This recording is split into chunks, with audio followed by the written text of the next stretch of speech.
തളിരണിയും കാലമുണ്ടോർക്കണം.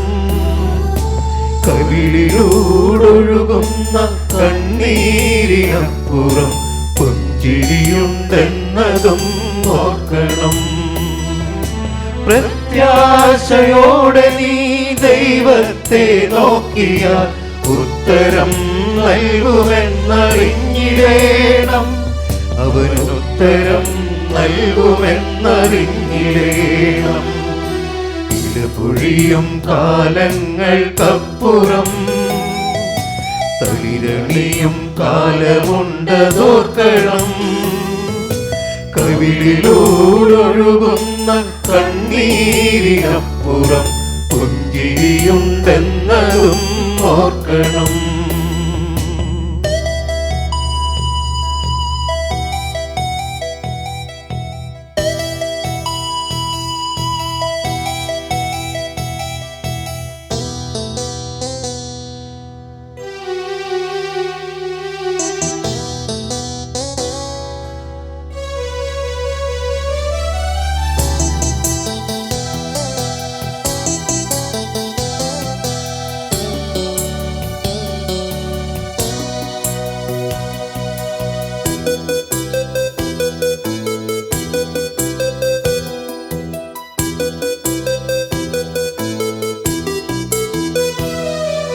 കൈപ്പാർന്ന വേദനകൾക്കപ്പുറം മധുരത്തിൻ സൗഖ്യമുണ്ടതോർക്കണം.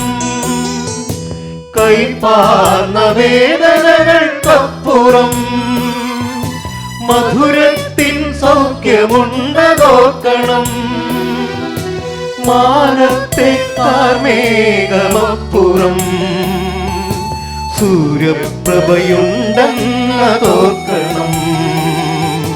വിശ്വാസത്തോടെ നീ ദൈവത്തെ നോക്കിയാൽ ഉത്തരം നൽകുമെന്നറിഞ്ഞിടേണം. അവനുത്തരം നൽകുമെന്നറിഞ്ഞിടേണം.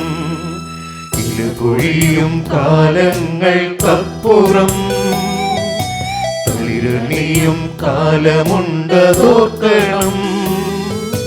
കവിളിലൂടൊഴുകുന്ന കണ്ണീരിനപ്പുറം പുഞ്ചിരിയുണ്ടെന്നതും ഓർക്കണം.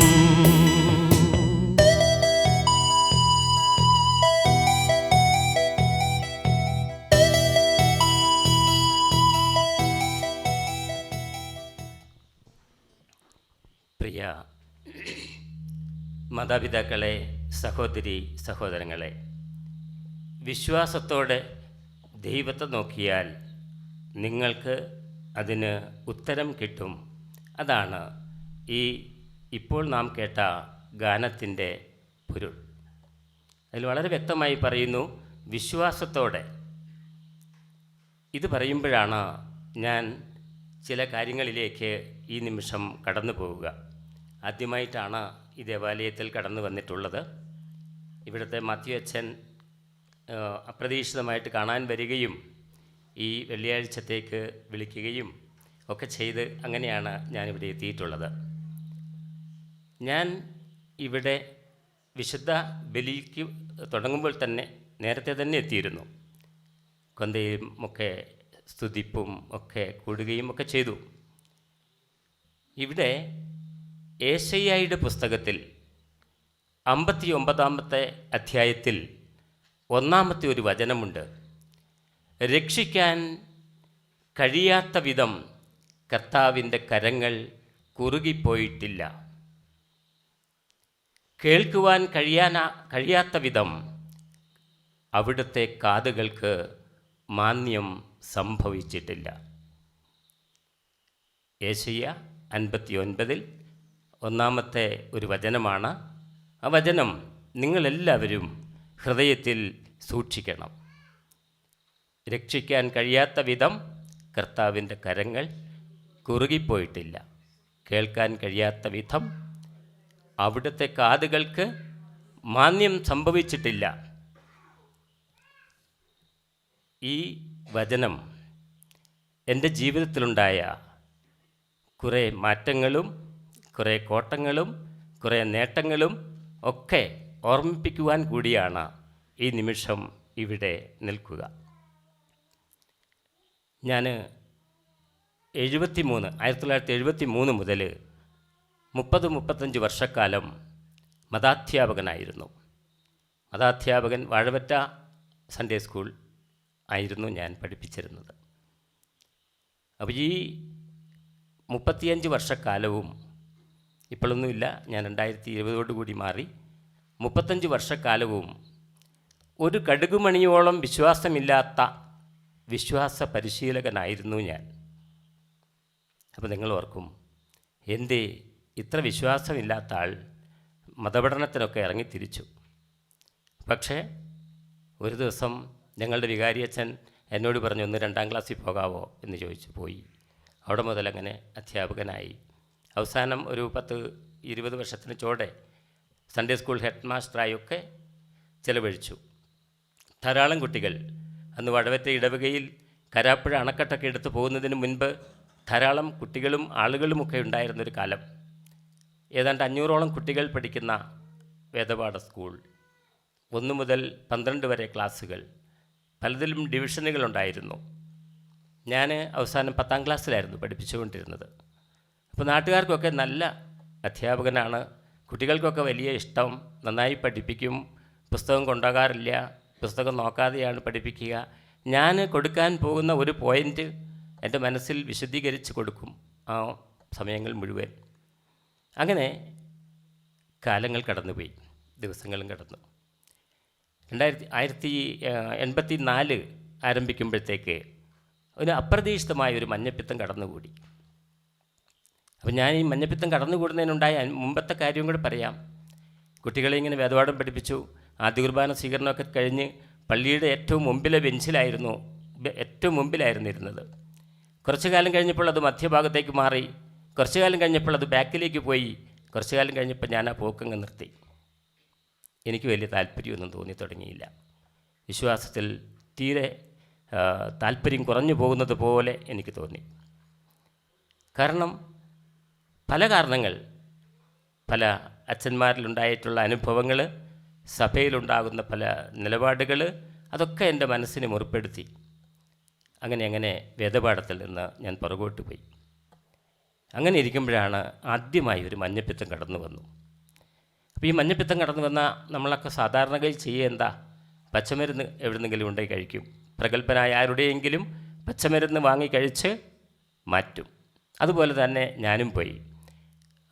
അപ്പോൾ അമ്മയ്ക്ക് വലിയ പേടിയായി. അമ്മ പലരെയും അന്വേഷിച്ചുകൊണ്ടിരുന്നു, ആരാണ് ഏറ്റവും നല്ലയാൾ. അങ്ങനെ പോയി 11 പ്രാവശ്യം. ഈ 11 പ്രാവശ്യമായപ്പോൾ എനിക്കും തോന്നി, എന്തായാലും വേണ്ടിയില്ല, ഇതൊരു ഡോക്ടറെ തന്നെ കാണിക്കാം. ആയുർവേദവും ഈ ഒറ്റമൂലിയൊന്നും വെച്ചുകൊണ്ടിരുന്നിട്ട് കാര്യമില്ല. അപ്പോൾ അവസാനം പോയത് നമ്മുടെ വയനാട് ജില്ലയിലെ പള്ളിക്കുന്നിൽ ഒരു ജോർജ് വൈദ്യനുണ്ടായിരുന്നു. അദ്ദേഹം പച്ചമരുന്ന് കൊടുക്കാൻ, മഞ്ഞപ്പിത്തത്തിന് പച്ചമരുന്ന് കൊടുക്കാൻ പ്രഗത്ഭനായ ഒരു മനുഷ്യനായിരുന്നു എന്ന് കേട്ടു. അങ്ങനെ പോയി. പക്ഷെ അദ്ദേഹം ആദ്യം ചെന്നപ്പോൾ തന്നെ പറഞ്ഞു, 1 ദിവസം കഴിച്ചാൽ മതി, ഒരു ഗുളിക ഗോമൂത്രത്തിൽ അരച്ച് കഴിക്കുക. ഗോമൂത്രം, പശുവിൻ്റെ മൂത്രം, അതിലരച്ച് കഴിക്കുക. സാധാരണഗതിയിൽ ആ ഒരൊറ്റ ദിവസം കൊണ്ട് തന്നെ മാറും. ഇനി അഥവാ മാറിയിട്ടില്ല എങ്കിൽ ഒരു 3 ദിവസം, അതിൽ കൂടുതൽ കഴിച്ചവരാരും ഇന്ന് വരെ ഞാൻ കണ്ടിട്ടില്ല എന്ന് പറഞ്ഞു. എന്തായാലും ഞങ്ങൾ 3 ഗുളിക വാങ്ങിക്കൊണ്ടുവന്ന് 3 ദിവസം കഴിച്ചെങ്കിലും നമുക്ക് വലിയ കുറവൊന്നും ഉണ്ടായില്ല. അപ്പോൾ ഈ ഗോമൂത്രം കിട്ടാൻ വലിയ പാട്. ഞങ്ങൾക്ക് വീട്ടിലന്ന് പശുവില്ല. അമ്മ അടുത്ത വീട്ടിൽ പോകും, ഒരു ചെരുവ് എടുത്ത്. പശു വാല് പൊക്കണമെങ്കിൽ അമ്മ കാത്തിരിക്കും. വാല് പൊക്കുമ്പം അമ്മയുണ്ടാവില്ല, വാല് താത്തുമ്പോൾ അമ്മ ചെല്ലും. അങ്ങനെയായി ഈ പശുവിൻ്റെ നടുവിലൊക്കെ കുറച്ച് പച്ചവെള്ളം കോരി ഒഴിച്ച് കിട്ടിയ മൂത്രം പിടിച്ചുകൊണ്ട് വരും. ഞാൻ ദൈവമേ ഈ മൂത്രം കുടിക്കണമല്ലോ എന്നോർത്ത്, പിന്നെ അമ്മ തന്നതല്ലേ എന്തെങ്കിലും ആവട്ടെ എന്നോർത്ത് ഈ ഗുളിക അരച്ച് കഴിക്കാൻ തുടങ്ങി. അങ്ങനെ 1 മുതൽ 3 കഴിഞ്ഞ് 5 കഴിഞ്ഞ് 90 ദിവസം കഴിച്ചു. 90 ദിവസം കഴിച്ചപ്പോഴത്തേക്ക് സംഗതി ആകെ വഷളായി. അപ്പം ഇവിടെ ഇരിക്കുന്നവർ ഓർക്കണം, ഇനി ഇങ്ങനെ മഞ്ഞപ്പിത്തത്തിന് പച്ചമരുന്നൊക്കെ കഴിക്കുമ്പം ഒന്ന് ശ്രദ്ധിക്കണം. അത് ഞാനൊരു ആയുർവേദ മേഖലയിലായതുകൊണ്ടാണ് സൂചിപ്പിക്കുക. 18 വിധത്തോളമുണ്ട് മഞ്ഞപ്പിത്തം. അതിൽ 9 വീതം ഗുരുതരമാണ്, 9 വീതം ഗുരുതരമല്ലാത്തത്. ഗുരുതരമല്ലാത്തതിന് ഒരു കിഴാർനെല്ലി പാലിൽ ചേർത്ത് അരച്ച് കഴിച്ചാലും മാറും. ഗുരുതരമുള്ള ഇതിനൊന്നും മാറില്ല. അങ്ങനെ കോഴിക്കോട് മെഡിക്കൽ കോളേജിലെ പ്രഗത്ഭനായ ഒരു ഗ്യാസ്ട്രോ എൻട്രോളജിസ്റ്റ് ഡോക്ടർ ഈശോ, അദ്ദേഹം പോളിയോ ബാധിച്ച് വളരെ പൊക്കം കുറഞ്ഞ ഒരാളാണ്, കാലിന് ബലമില്ലാത്ത ഒരാളാണ്. അദ്ദേഹം എന്നെ കണ്ടു, കേട്ടു, കാര്യങ്ങളൊക്കെ അറിഞ്ഞു. അതിനുശേഷം പുള്ളി പറഞ്ഞു, ഞാനിവിടെ അഡ്മിറ്റ് ചെയ്തിട്ട് ഈ ലിവറിൽ നിന്നൊരു കുത്തിയെടുത്ത് പരിശോധിക്കണം, ഒരു ബയോപ്സി നടത്തണം. അങ്ങനെ ലിവർ ബയോപ്സിക്കായിട്ട് ഒരു ദിവസം ഒരുക്കി. ആ ദിവസം ബയോപ്സി നടത്തി. 29 ദിവസത്തോളം മെഡിക്കൽ കോളേജിൽ കടന്നു. അപ്പോൾ കണ്ടുപിടിച്ചു ഈ കരളിനുള്ളിൽ പിത്തസഞ്ചി, ഗാൾ ബ്ലാഡർ പൊട്ടിച്ചെതറി കിടക്കുക. ഡോക്ടർ പറയുന്നു, വൈദ്യശാസ്ത്രത്തിൽ ഇതുവരെ കണ്ടില്ല, നിങ്ങളൊരു മുഴുക്കുടിയനാണ്. സാർ, ഞാൻ കുടിക്കാറില്ല, ഞാൻ ഈ മദ്യത്തിൻ്റെ ടേസ്റ്റ് പോലും എനിക്കറിയത്തില്ല, ഞങ്ങളുടെ കുടുംബത്തിൽ ആരും കുടിക്കാറില്ല. ഡോക്ടർ സമ്മതിക്കില്ല. ഡോക്ടർ പറഞ്ഞു, നിങ്ങൾ എന്നോടത് പറയരുത്, ഇത് അമിതമായ മദ്യപാനം കൊണ്ടാണ് സംഭവിച്ചത് എന്ന് ഡോക്ടർ പറഞ്ഞു. ഞാനോ അന്ന് തൊട്ട് ജനിച്ച നാൾ മുതൽ, ഓർമ്മ വെച്ച നാൾ മുതൽ ഇന്ന് വരെ ഈ മദ്യത്തിൻ്റെ ഒരു ടേസ്റ്റ് ഉപയോഗിച്ച് പോലും നോക്കിയിട്ടില്ല. അതിൻ്റെ ടേസ്റ്റ് എന്താണെന്ന് പോലും അറിയത്തില്ല. എല്ലാവരും മദ്യപിക്കുന്നവരെ കണ്ടിട്ടുണ്ടെന്നല്ലാണ്ട് ഞാൻ ഒരിക്കലും കുടിച്ചിട്ടില്ല. പക്ഷേ ഡോക്ടർ പറയുന്നത് നിങ്ങൾ എന്നോട് പറയരുത്. അവസാനം ഡോക്ടർക്ക് വിട്ടുകൊടുത്തു. ഡോക്ടർ പറഞ്ഞത് ഞാൻ അംഗീകരിച്ചു. നിവൃത്തിയില്ലല്ലോ. ഇപ്പോൾ ഡോക്ടർ ഒരു കാര്യം പറഞ്ഞു, ഇതിന് ഇമ്മീഡിയറ്റ് ആയിട്ട് ഒരു സർജറിയാണ് വേണ്ടത്. ആ സർജറി കോഴിക്കോട് മെഡിക്കൽ കോളേജിലോ വേറെ എവിടെയോ ചെയ്യാൻ പറ്റില്ല. മറിച്ച് ചെയ്യേണ്ടത് നിർമ്മല ഹോസ്പിറ്റൽ, വെള്ളിമാടുകുന്ന്, അവിടെ മാത്രമാണ് ഒരു ഡോക്ടർ നന്ദകുമാറുണ്ട്. അദ്ദേഹം ഇതിൽ സ്പെഷ്യലിസ്റ്റാണ്, അദ്ദേഹമാണ് ഇത് ചെയ്യേണ്ടത് എന്ന് പറഞ്ഞു. അങ്ങനെ ഏതായാലും വലിയ താമസിക്കാതെ അവിടെ വന്ന് അഡ്മിറ്റായി. അവിടെ എല്ലാ ഒരുക്കങ്ങളും പൂർത്തിയായി. എല്ലാവരെയും വിളിച്ച് വിവരങ്ങൾ അറിയിച്ച് ഡോക്ടർ 1% പോലും പ്രതീക്ഷിക്കരുത്, അത്ര വലിയ ഒരു ഓപ്പറേഷനാണ് നടക്കേണ്ടത്. അപ്പോൾ എന്തായിരുന്നാലും അതൊക്കെ അംഗീകരിച്ച് എൻ്റെ കൂടെ ഒരു കന്യാസ്ത്രീ ഉണ്ടായിരുന്നു. അവർ എൻ്റെ കസിൻ സിസ്റ്ററാണ്, സിസ്റ്റർ പെലേജിയാമ്മ.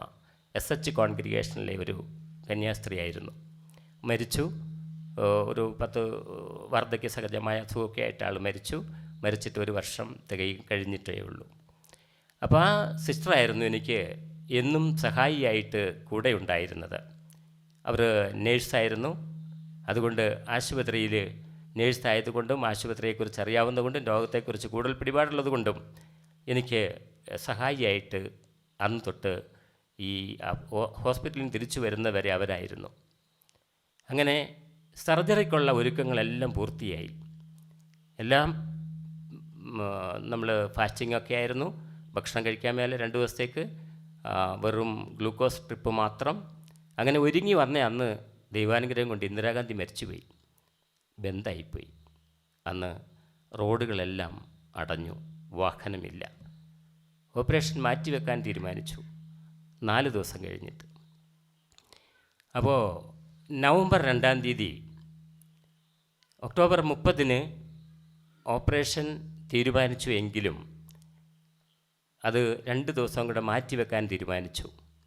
ആ 2 ദിവസം കൂടെ മാറ്റിവെക്കാൻ തീരുമാനിക്കുമ്പോഴും അന്ന് വാഴവറ്റപ്പള്ളിയിലെ വികാരിയായിരുന്ന ഫാദർ ജോസ് ഒട്ടലാങ്കൻ, അദ്ദേഹമായിരുന്നു അന്നത്തെ വികാരി. അദ്ദേഹത്തിൻ്റെ നേതൃത്വത്തിൽ ഒത്തിരി ആളുകൾ പങ്കുചേരുകയും ഇതിനായിട്ട് വേണ്ട സംവിധാനങ്ങൾ ഒരുക്കുകയും ഒക്കെ ചെയ്തു. അപ്പോൾ എന്തായിരുന്നാലും അടുത്ത 4 ദിവസം കൂടെ കഴിയുമ്പോഴത്തേക്ക് ചെയ്യാനുള്ള ക്രമീകരണങ്ങളെല്ലാം ഒരുക്കി. രക്ഷപ്പെടാനുള്ള സാധ്യതയില്ലാത്തതുകൊണ്ട് നവംബർ 2 പള്ളി നിറച്ചാളുള്ളപ്പോൾ ഒരു ആരാധന നടത്തുകയും പ്രാർത്ഥിക്കുകയും ഒക്കെ ചെയ്തു. അന്ന് മിഷൻ ലീഗിലും വേദപാഠത്തിനുമൊക്കെ ഇന്നത്തെ നമ്മുടെ ഞരളക്കാട്ട് പിതാവ്, മാനന്തവാടി രൂപതയുടെ അല്ല, തലശ്ശേരി രൂപതയുടെ ഞരളക്കാട്ട് പിതാവ് അന്ന് വേദപാഠ ഡയറക്ടറായിരുന്നു മാനന്തവാടിയിൽ. അപ്പോൾ മിഷൻ ലീഗിൽ പ്രവർത്തിക്കുന്നതുകൊണ്ട് മേഖല മുഴുവനും രൂപതയിലെ അറിയപ്പെടുന്ന പള്ളികളിലുമൊക്കെ എനിക്കായി പ്രാർത്ഥന നടന്നു. പ്രാർത്ഥന എല്ലാം കഴിഞ്ഞു. അടുത്ത 4 ദിവസത്തിലേക്ക് വന്നപ്പോൾ തീരുമാനിച്ച അന്ന് ഇന്ദിരാഗാന്ധിയുടെ ശവദാഹമായിരുന്നു. അന്നും ബന്ദ്. 12 കുപ്പി രക്തം വേണം. കോഴിക്കോടേക്ക് നടന്നു പോകണം ഇവിടുന്ന്, ഇനി മാറ്റി വെക്കാൻ പറ്റില്ല എന്ന് പറഞ്ഞു ഡോക്ടർ. അങ്ങനെ 12ഓളം യുവാക്കൾ വാഴവറ്റിയിൽ നിന്ന് വെള്ളിമാട് കുന്ന് വരെ നടന്ന് വന്ന് രക്തം തരികയും സർജറി പൂർണ്ണമാവുകയും ഒക്കെ ചെയ്തു. പക്ഷെ പിറ്റേ ദിവസം ന്യൂമോണിയ ആയിപ്പോയി. അപ്പോൾ നമുക്ക് ശ്വാസം കിട്ടാനുള്ള ഒരു ക്രമീകരണം കുറഞ്ഞു തുടങ്ങി. ഒരുപാട് താമസിച്ചില്ല, വെൻറ്റിലേറ്ററിലേക്ക് മാറ്റി. അവിടുന്ന് ബോഡി കൊണ്ടുവരാൻ 2 ദിവസം കഴിഞ്ഞ് ബോഡി കൊണ്ടുവരാനുള്ള സംവിധാനങ്ങൾ ഒരുക്കി.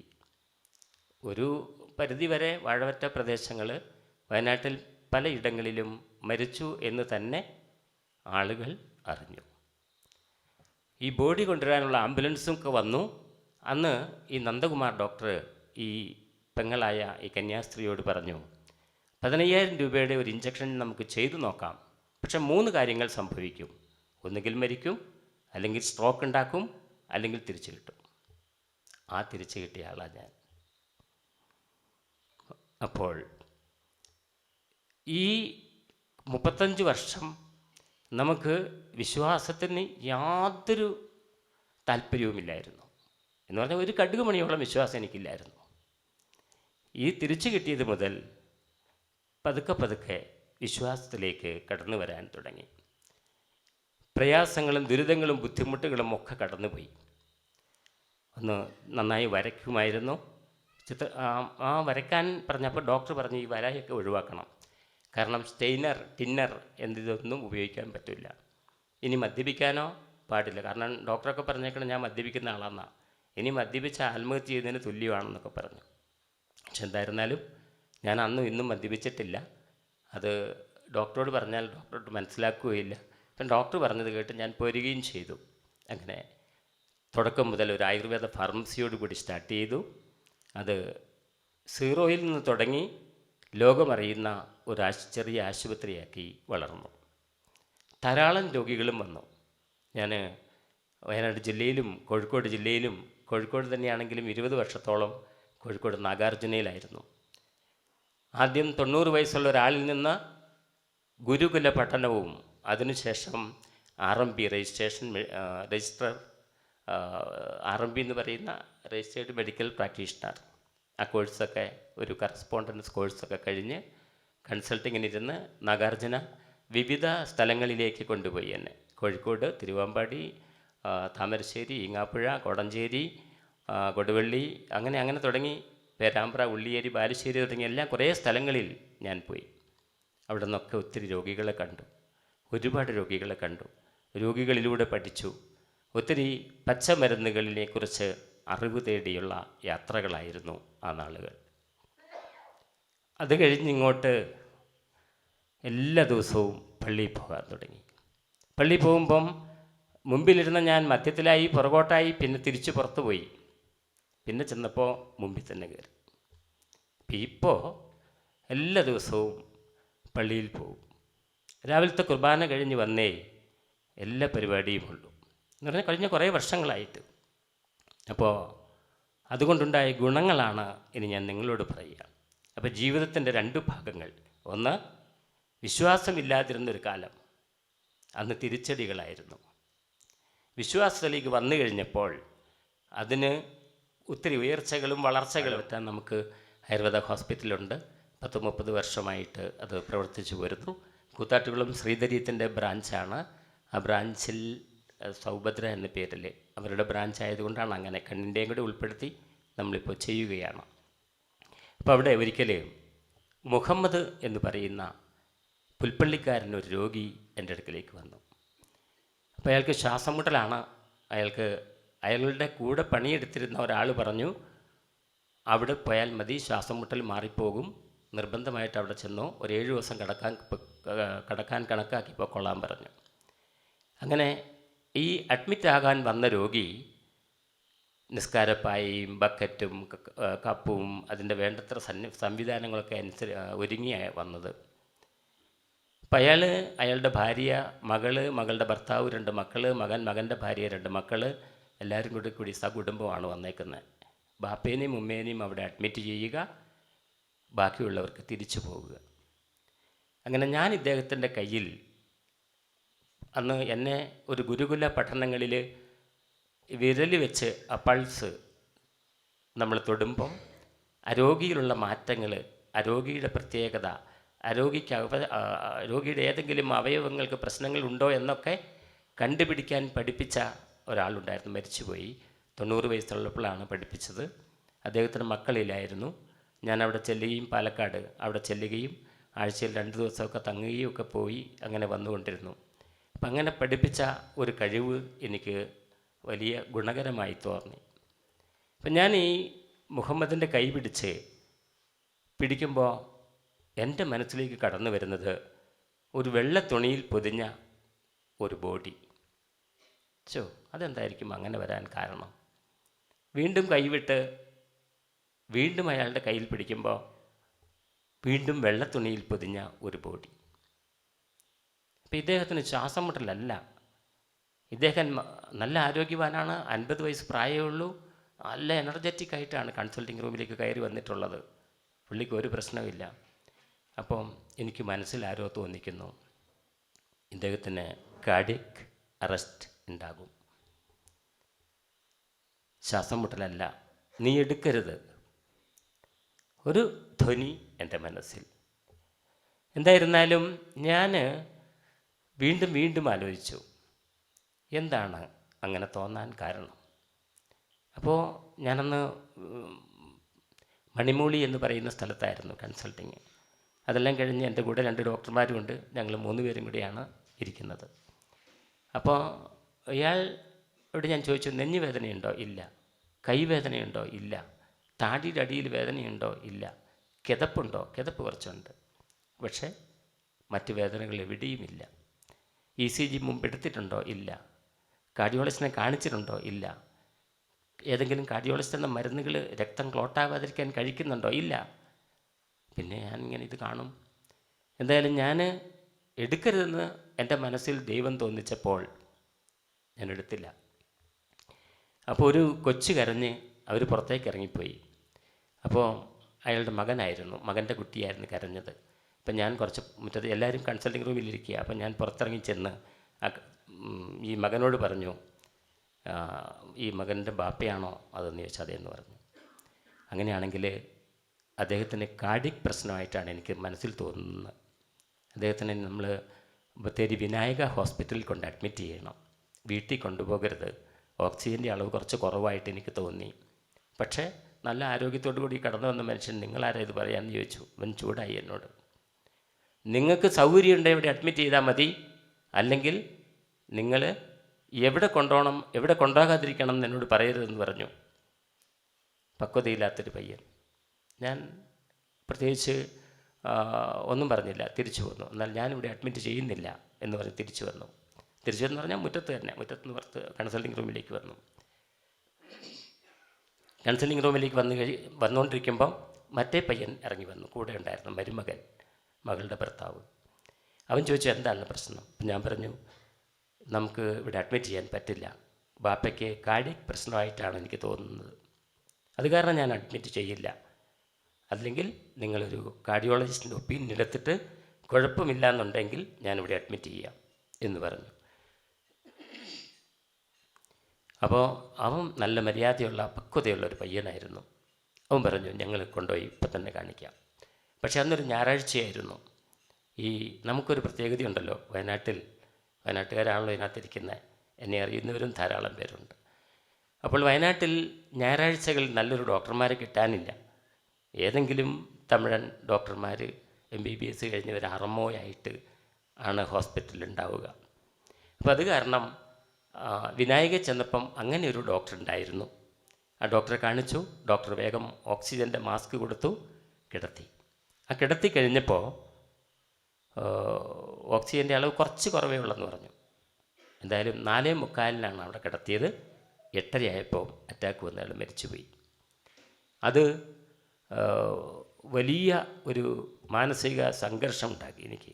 കാരണം ഈ കൈ തൊടുമ്പം ഒരു ബോഡിയെ ദൈവം കാണിച്ചു തന്ന എന്തുകൊണ്ട്? അതാണ് വിടാൻ കാരണം. പക്ഷേ അയാൾ ആ സമയത്ത് ഇവിടെയാണ് കിടന്ന് മരിക്കുന്നതെങ്കിൽ ആശുപത്രി തല്ലി പൊളിച്ചേനെ. ഞാൻ എന്നെ ജയിലിലും ആകുമായിരുന്നു. കാരണം നിങ്ങൾ എന്തെങ്കിലും ഞാൻ എന്തെങ്കിലും ഇവിടെ അഡ്മിറ്റ് ചെയ്യുമ്പോൾ എന്തെങ്കിലും മരുന്ന് കൊടുക്കുമല്ലോ, ആ മരുന്ന് കൊടുത്തതുകൊണ്ടാണ് മരിച്ചതെന്ന് തന്നെ പറയും. ദൈവം കാത്ത വഴി. മറ്റൊന്ന് വളരെ പ്രധാനമായിട്ടും നമ്മുടെ വാഴവറ്റയിൽ നിന്ന് തന്നെയുള്ള ഒരു കൊച്ചു പെൺകുട്ടിയും ഒരു ചെറുപ്പക്കാരനും കൂടെ വന്നു. അപ്പോൾ എവിടുന്നാണ് വരുന്നതെന്ന് ഞാൻ ചോദിച്ചു. അപ്പോൾ ഞങ്ങളെ അറിയില്ലേന്ന് ചോദിച്ചു. അപ്പോൾ ഒരു ആശാരിയുടെ പേര് പറഞ്ഞു, അവരുടെ മക്കളാണ്, മകളും മകളുടെ ഭർത്താവുമാണ്. അപ്പം ഞാൻ ഓർത്തു ഈ പിള്ളേരെ എനിക്കറിയത്തില്ല. ആശാരിനെ പറഞ്ഞപ്പോൾ എനിക്ക് മനസ്സിലായി വാഴവറ്റ തന്നെയുള്ള ആളാണ്. അപ്പോൾ ആ കുട്ടിക്കൊരു ഗ്യാസിൻ്റെ പ്രശ്നമാണ്. ഈ പെൺകുട്ടിക്ക് ഗ്യാസ് 2-3 ദിവസമായിട്ട് ഗ്യാസ് കിട്ടുന്നു. അപ്പം ഞാൻ ചോദിച്ചു, നിങ്ങൾ വിവാഹം കഴിച്ചതാണോ? അപ്പോൾ പിന്നെ വിവാഹം കഴിച്ചതാണ്, ഞങ്ങൾ ഭാര്യയും ഭർത്താവുമാണ്. ഓക്കെ, ചെറുതായിരുന്നു, അത് കാരണം എനിക്കൊരു സംശയം തോന്നി, അതുകൊണ്ട് ചോദിച്ചതാണ്. അപ്പം കൈ പിടിക്കുമ്പോൾ തന്നെ ഈ കുട്ടി ഒരു പ്രഗ്നൻ്റായിട്ട് കാണിച്ചു. ആ പ്രഗ്നൻസി അപകടവും കാണിച്ചു. അപ്പോൾ ഞാൻ ചോദിച്ചു, കുട്ടികൾ എത്ര പേരുണ്ട്? 2 പേര്. 2 പേര്. അതിലൊരു കുട്ടി, മൂത്ത കുട്ടിക്ക് 6 വയസ്സ്, രണ്ടാമത്തെ കുട്ടിക്ക് 4 വയസ്സ്. ഇനി പ്രഗ്നൻ്റ് ആകാൻ വല്ല സാധ്യതയുണ്ടോ? പ്രഗ്നൻ്റ് ഒന്നാവില്ല, ഞങ്ങൾ പ്രസവം നിർത്തിയതാണെന്ന് പറഞ്ഞു. ഓ, ലാപ്രോസ്കോപ്പിക്കാണോ അല്ലെങ്കിൽ പ്രസവം കഴിഞ്ഞ ഉടനെയാണോ? കഴിഞ്ഞ ഉടനെ. അതൊന്നും വേണ്ട, എനിക്ക് ഗ്യാസിന് ഇത്തിരി മരുന്ന് തന്നാൽ മതി, പക്ഷേ യൂറിനൊന്ന് ടെസ്റ്റ് ചെയ്യാതെ എനിക്ക് തരാൻ കഴിയില്ല അവർ. കാരണം ആ കുട്ടിയുടെ പീരീഡിൻ്റെ ദിവസം ഞാൻ കടലാസിൽ കുറിച്ച് വെച്ചു, ചോദിച്ച്. ആ ദിവസം വെച്ച് നോക്കുകയാണെങ്കിൽ അന്ന് 30ാമത്തെ ദിവസമാണ്. 30-31 മരണത്തിൻ്റെ ദിവസമാണ്. 30-31 ഈ പെൺകുട്ടി മരിക്കും, സംശയം വേണ്ട. ധൈര്യപൂർവ്വം എന്നോട് ആരോ പറയുന്നു. ഞാൻ കടലാസിൽ എഴുതി വെച്ച തീയതികൾ കാൽക്കുലേറ്റ് ചെയ്ത് കണക്ക് കൂട്ടുമ്പോൾ ആർത്തവചക്രം 28 ദിവസം, അത് 30ലേക്ക് അടുക്കുന്നു. ഇത് ട്യൂബ് പ്രഗ്നൻസി ആയിരിക്കും, അതുകൊണ്ടാണ് ഈ അപകടം ഉണ്ടാകാൻ കാരണം എന്ന് തിരിച്ചറിയുകയും, മീനങ്ങാടിയുള്ള ഒരു ഗീതാ ഡോക്ടറുണ്ട്, നല്ല ഗൈനക്കോളജിസ്റ്റാണ്, ധാരാളം പേരുള്ള സമയമാണെന്ന്, വർഷങ്ങൾക്ക് മുമ്പ്. അപ്പോൾ അവിടെ ഡോക്ടറെ അങ്ങനെ അപ്പോയിൻമെൻറ്റ് പെട്ടെന്ന് കിട്ടില്ല, 100ഓളം പേര് കാത്തിരിപ്പുണ്ടാവും. അപ്പോൾ ഞാൻ അവിടെ ഈ വിളിച്ച് അകത്ത് കയറ്റുന്ന പയ്യനെ എനിക്ക് പരിചയമുണ്ട്. ആ പരിചയമുള്ളത് കൊണ്ട് അവനെ വിളിച്ച് കാര്യങ്ങൾ പറഞ്ഞപ്പം അവൻ വേഗം വിട്ടോളാൻ പറഞ്ഞു. ചെന്നു, കയറ്റി. പരിശോധന കഴിഞ്ഞപ്പോൾ ഡോക്ടർ പറഞ്ഞു, അപ്പോൾ എൻ്റെ അടുക്ക് ഒരു 11 മണിക്ക് വന്നതാണ്. അത് കഴിഞ്ഞ് വിട്ട് കഴിഞ്ഞപ്പോഴത്തേക്ക് ഡോക്ടർ എല്ലാ പരിശോധനകളും നടത്തി, ഒരു ആംബുലൻസ് വിളിക്കണം, 2.5 മണിക്കൂർ കൊണ്ട് കോഴിക്കോട് മെഡിക്കൽ കോളേജിൽ എത്തിക്കണം. ഇരുത്തി കൊണ്ടുപോകരുത്, കിടത്തി കൊണ്ടുപോകണം, 2.5 മണിക്കൂർ മസ്റ്റായിരിക്കണം എന്ന് പറഞ്ഞു. അപ്പോഴാണ് ഞെട്ടിയത്. പിന്നെ അവർ വല്ല പൈസയും കൊണ്ടൊന്നും അല്ല വന്ന, ചെറിയ കാശ്, വാഴവറ്റയിൽ നിന്ന് 20 രൂപയുടെ ഓട്ടോറിക്ഷ, അന്ന് 20 രൂപയുള്ളൂ, 20 രൂപയുടെ ഓട്ടോറിക്ഷയ്ക്ക് വന്നു പോകാനായിട്ട് വന്നവരാ. അപ്പം മെഡിക്കൽ കോളേജിലെത്തി, 4:45 മെഡിക്കൽ കോളേജിലെത്തി. 4:45 കാഷ്വാലിറ്റിയിൽ അത്യാഹിത വിഭാഗത്തിൽ ഡോക്ടർ കൊടുത്ത കത്ത് കൊടുത്തു. ആ കത്ത് അവിടെ വായിച്ച് നോക്കി. ഉടനെ തന്നെ തിയേറ്ററിൽ കൊണ്ടുപോയി ആ ട്യൂബ്, ഓവറി കട്ട് ചെയ്ത് കളഞ്ഞു, അല്ലെങ്കിൽ അത് പൊട്ടുമായിരുന്നു. ഒരു ശ്വാസം മുട്ടലിന് വേണ്ടി വന്നതാണ്. കുറേ അനുഭവങ്ങളുടെ ഉണ്ട്, ധാരാളം, 1, 2, 5, 10, 100 അല്ല. അത്രയും അനുഭവങ്ങൾ ഈ കഴിഞ്ഞ 30 വർഷം കൊണ്ട് നമുക്ക് ഉണ്ടാവുവാൻ കഴിഞ്ഞു. ഞങ്ങൾ മീനങ്ങാടി ഗവൺമെൻറ്, ഞാനിതെല്ലാം അടുപ്പിച്ചടുപ്പിച്ച് പറയുന്നത്, അച്ഛൻ എന്നോട് പറഞ്ഞിട്ടുള്ളത് 9:15 വരെ, 9:30-ക്കുള്ളിൽ അതൊക്കെയാണ് പറഞ്ഞിട്ടുള്ളത്. അതുകൊണ്ടാണ് വേഗത്തിൽ പോകുന്നത്. ഞങ്ങൾ മീനങ്ങാടി ഗവൺമെൻറ് ഹോസ്പിറ്റലിൽ ഒരു ഭക്ഷണം കൊടുക്കുമായിരുന്നു, ഒരു ചാരിറ്റി. ഞാൻ എൻ്റെ ജീവിതത്തിലേക്ക് തിരിച്ചു വന്നതിന് ശേഷം രഹസ്യമായിട്ട്, പരസ്യമായിട്ടല്ലാതെ കൊടുക്കുന്ന ചെറിയ ചെറിയ ചാരിറ്റികളുണ്ടായിരുന്നു. അതിലാണ് ഈ ഒരു 60 പേർക്കോളം ഭക്ഷണം നമ്മൾ കൊടുക്കുകയാണ്. അങ്ങനെ കൊടുത്തുകൊണ്ടിരിക്കുമ്പോൾ, ഭക്ഷണങ്ങൾ കൊടുത്തുകൊണ്ടിരിക്കുന്ന ഒരു സമയം, ഒരു 2 മാസം മുൻപ് എനിക്ക് എൻ്റെ മനസ്സിലൊരു തോന്നൽ, സ്വന്തം കിണറ്റിൽ ഒരാൾ വിഷമൊഴിക്കുന്നു, ഒരു ചിന്ത മനസ്സിലേക്ക് വരുന്നു. അപ്പം ഞാൻ എൻ്റെ ഭാര്യയോട് വൈകിട്ട് പറഞ്ഞു, രാത്രിയായപ്പോഴത്തേക്ക് ഞാൻ ഭാര്യയോട് പറഞ്ഞു, ഇന്ന് നമ്മുടെ കിണറ്റിൽ ഇന്നയാൾ വിഷമൊഴിക്കുമെന്ന് എൻ്റെ മനസ്സിൽ തോന്നുന്നു. നിങ്ങളൊന്നും മിണ്ടാതിരിക്കുക, ആരെങ്കിലും ചെയ്യുമോ? വിഷമൊഴിക്കുക എന്ന് പറഞ്ഞാൽ ഇത്ര നീചമായ കാര്യം അത് ഉണ്ടാവില്ല എന്ന് പറഞ്ഞു. അപ്പം ഞാൻ പറഞ്ഞു, പിന്നെ വഴക്ക് പറഞ്ഞപ്പോൾ ഞാൻ ഓർത്ത് നീ മിണ്ടാകിടന്നേക്കാന്ന് ഓർത്തു. ആയിക്കോട്ടെ, ഞാനങ്ങനെ ഇരുന്നു. 2 മാസം കഴിഞ്ഞില്ല. അതിനു മുൻപ് ഈ ഹോസ്പിറ്റലിലെ ഭക്ഷണം കൊണ്ടുപോകാനായിട്ട് വലിയ ഒരു ചെമ്പിൽ വെള്ളം പിടിക്കുക. ഒരു 60 പേരുടെ ഭക്ഷണം വെച്ച് കൊടുക്കുന്നുണ്ടായിരുന്നു. അപ്പോൾ ഒക്കെ നിർത്തി കേട്ടോ, അന്ന് കൊടുത്തുകൊണ്ടിരുന്നതാണ്. അപ്പോൾ വെള്ളം പിടിച്ചപ്പോൾ നല്ല കണ്ണുനീര് പോലത്തെ വെള്ളം, കഞ്ഞിവെള്ളത്തിൻ്റെ കളറ്, ഏതാണ്ട് വളക്കടയിൽ പോയ ഒരു സ്മെല്ലും. അപ്പോൾ ഈ വെള്ളം പിടിച്ച ആൾ ഓടി വന്ന് എന്നോട് പറഞ്ഞു, ഒന്ന് കിണറിൻ്റെ അവിടെ വരെ വരണം എന്ന് പറഞ്ഞു. വന്നു. ഞാൻ അവിടെ ചെന്നപ്പോൾ ഈ മേളിൽ ഇരുമ്പിൻ്റെ നെറ്റുണ്ടായിരുന്നു, വെൽഡ് ചെയ്ത് നല്ല സ്ട്രോങ് ആയിട്ടുള്ള ഇത്. അതിലൊരു കുട്ടി ഡോറുണ്ടായിരുന്നു. ആ ഡോറൊക്കെ പൊട്ടിച്ചു. ഒരു 10 കിലോയിലധികം ഇഞ്ചിക്ക് പൊടി മുക്കാൻ ഉപയോഗിക്കുന്ന പൊടിയാണ് ഈ കിണറ്റിൽ നിക്ഷേപിച്ചത്. അപ്പോൾ 2 മാസം മുമ്പ് ദൈവം തോന്നിച്ച ആ അനുഭവം ഞാൻ ഓർത്തു. കാരണം കിടക്കുന്ന 4-5 പേരുണ്ടായിരുന്നു അന്ന് അഡ്മിറ്റായിട്ടുള്ളവർ. രാവിലെ 7:30 അവർക്ക് കട്ടൻ കാപ്പി കൊടുത്തു. അടുത്ത കാപ്പി ഭക്ഷണം കൊടുക്കാനുള്ളത് ക്രമീകരിക്കുന്നതിന് മുമ്പ് സാധാരണ ഞങ്ങൾ പള്ളിയിൽ പോകാൻ നേരത്ത് മോട്ടർ ഒന്ന് ഓണാക്കും. കാരണം വെള്ളം തീർന്നു പോയെങ്കിലോ എന്ന് കരുതി, കറണ്ട് പെട്ടെന്ന് ഇല്ലാതെ വന്നെങ്കിലോ എന്ന് കരുതി അത് അടിച്ചു പോകുമായിരുന്നു. അന്ന് കുരുത്തം കൊണ്ട് അടിച്ചില്ല. 7:30 പള്ളിയിൽ കഴിഞ്ഞ് വന്നിട്ടാണ് ഈ ഭക്ഷണത്തിന് പിടിക്കുമ്പം പിന്നീടാണ് അടിക്കാൻ തുടങ്ങിയത്. അപ്പോൾ ആ വെള്ളം അടിക്കുന്നതോടുകൂടി വീട്ടിലെയും ആശുപത്രിയിലെയും നിരവധി പൈപ്പുകളിലൂടെ ഈ വെള്ളം കടന്നുപോയി. അന്ന് ഈ കിടന്ന രോഗികൾക്ക് ഭക്ഷണം കാശ് കൊടുത്ത് പുറത്തുനിന്ന് വാങ്ങിക്കൊടുത്തു. ഞങ്ങൾ അന്ന് പട്ടിണിയായിരുന്നു. പിറ്റേ ദിവസം അന്ന് വൈകിട്ട് തന്നെ അപ്പോൾ പലരും വന്നു. അറിഞ്ഞവരൊക്കെ പറഞ്ഞു, നമുക്കൊരു കാര്യം ചെയ്യാം, പോലീസ് സ്റ്റേഷനിൽ കേസ് കൊടുക്കാം എന്നൊക്കെ പറഞ്ഞു. ഞാൻ പറഞ്ഞു, വേണ്ട, ചെയ്തയാൾക്ക് ദൈവം കൂലി കൊടുത്തോളും, നമ്മളെന്തിനു കൂലി കൊടുക്കാൻ പോകുന്നു? എനിക്ക് വലിയ പ്രയാസമൊന്നും തോന്നിയില്ല. അപ്പോൾ ചിലർ പറഞ്ഞു, നമുക്ക് ചാനലിൽ അറിയിക്കണം, വാർത്തയാക്കണം. അങ്ങനെയാണല്ലോ, എന്തെങ്കിലും ഒരു പ്രശ്നം വരുമ്പം എല്ലാവരും ഒരുമിച്ച് കൂടും. ഇത് വിട്ടാൽ പറ്റില്ല, നമുക്ക് ചാനലിൽ വാർത്ത കൊടുക്കണം. വാർത്ത കൊടുത്തിട്ട് നാട്ടുകാരറിഞ്ഞിട്ട് തന്നെ കാര്യം, നമുക്ക് വല്ല ഗുണമുണ്ടോ? ഒരു കാര്യവുമില്ല. അപ്പോൾ അത് കാരണം ഒന്നും വേണ്ടെന്ന് പറഞ്ഞ് തീരുമാനിച്ചു. 2 മോട്ടർ ഇറക്കിയ വെള്ളമെല്ലാം പമ്പ് ചെയ്ത് കളഞ്ഞു, വാഷ് ചെയ്തു, പുതിയ വെള്ളം പുറത്തുനിന്ന് കൊണ്ടുവന്ന് ഒഴിച്ചു. അങ്ങനെ 2-3 ദിവസം കൊണ്ട് ക്ലിയറാക്കി. ഈ പൈപ്പ് വഴി കയറിയ ഒത്തിരി പൈപ്പുകളിലേക്ക് കയറുന്ന വെള്ളങ്ങളൊക്കെ വേറെ വെള്ളം ഒഴിച്ച് പൈപ്പ് ക്ലീൻ ചെയ്തു. അല്ലെങ്കിൽ ആ ഗവൺമെൻറ് ആശുപത്രിയിലെ 60 പേരും മരിച്ചു പോയേനെ. ഈ ഹോസ്പിറ്റലിൽ കിടക്കുന്ന മുഴുവൻ പേരും മരിച്ചു പോയേനെ. കാരണം ഈ വെള്ളം കൊണ്ട് ഭക്ഷണം ഉണ്ടാക്കി വിളമ്പി കൊടുത്തിരുന്നെങ്കിൽ. ഇത് ചെയ്യുവാൻ ഉദ്ദേശിച്ചയാൾ അത് മാത്രമാണ് പ്രതീക്ഷിച്ചത്, ഒരു ഹോസ്പിറ്റലിനെ തകർക്കുക, ഞാനെന്ന വ്യക്തിയെ തകർക്കുക. കുറച്ച് മരണങ്ങളും അതിനനുസരിച്ച് കുറേ പത്രവാർത്തകളും ചാനൽ വാർത്തകളും ഒക്കെ വരും. അത് കഴിയും. കുറ്റക്കാരൻ അവസാനം ഞാൻ തന്നെയാകും. ഞാൻ തന്നെ കൊണ്ടിട്ടതാണെന്ന് പോലും പിന്നെ നാട്ടുകാർ പറയും. അപ്പം അങ്ങനെ നമ്മൾക്ക് ഒരു കുഴപ്പമുണ്ടായില്ല. ദൈവം ഒരു പോറൽ പോലും ഏൽപ്പിക്കാതെ രക്ഷപ്പെടുത്തി. അങ്ങനെ രക്ഷപ്പെട്ട വഴികൾ ഒട്ടനവധികളായിരുന്നു. എന്നാൽ പോലും ഞാൻ പറയുന്നത്, ഇവിടെ ഇന്ന് മാത്യു അച്ഛൻ ഒരു വലിയ ലിസ്റ്റ് വായിച്ചു. ഒത്തിരി അപേക്ഷകൾ, ഒത്തിരി പ്രയാസങ്ങൾ, ഒത്തിരി വേദനകൾ എല്ലാം.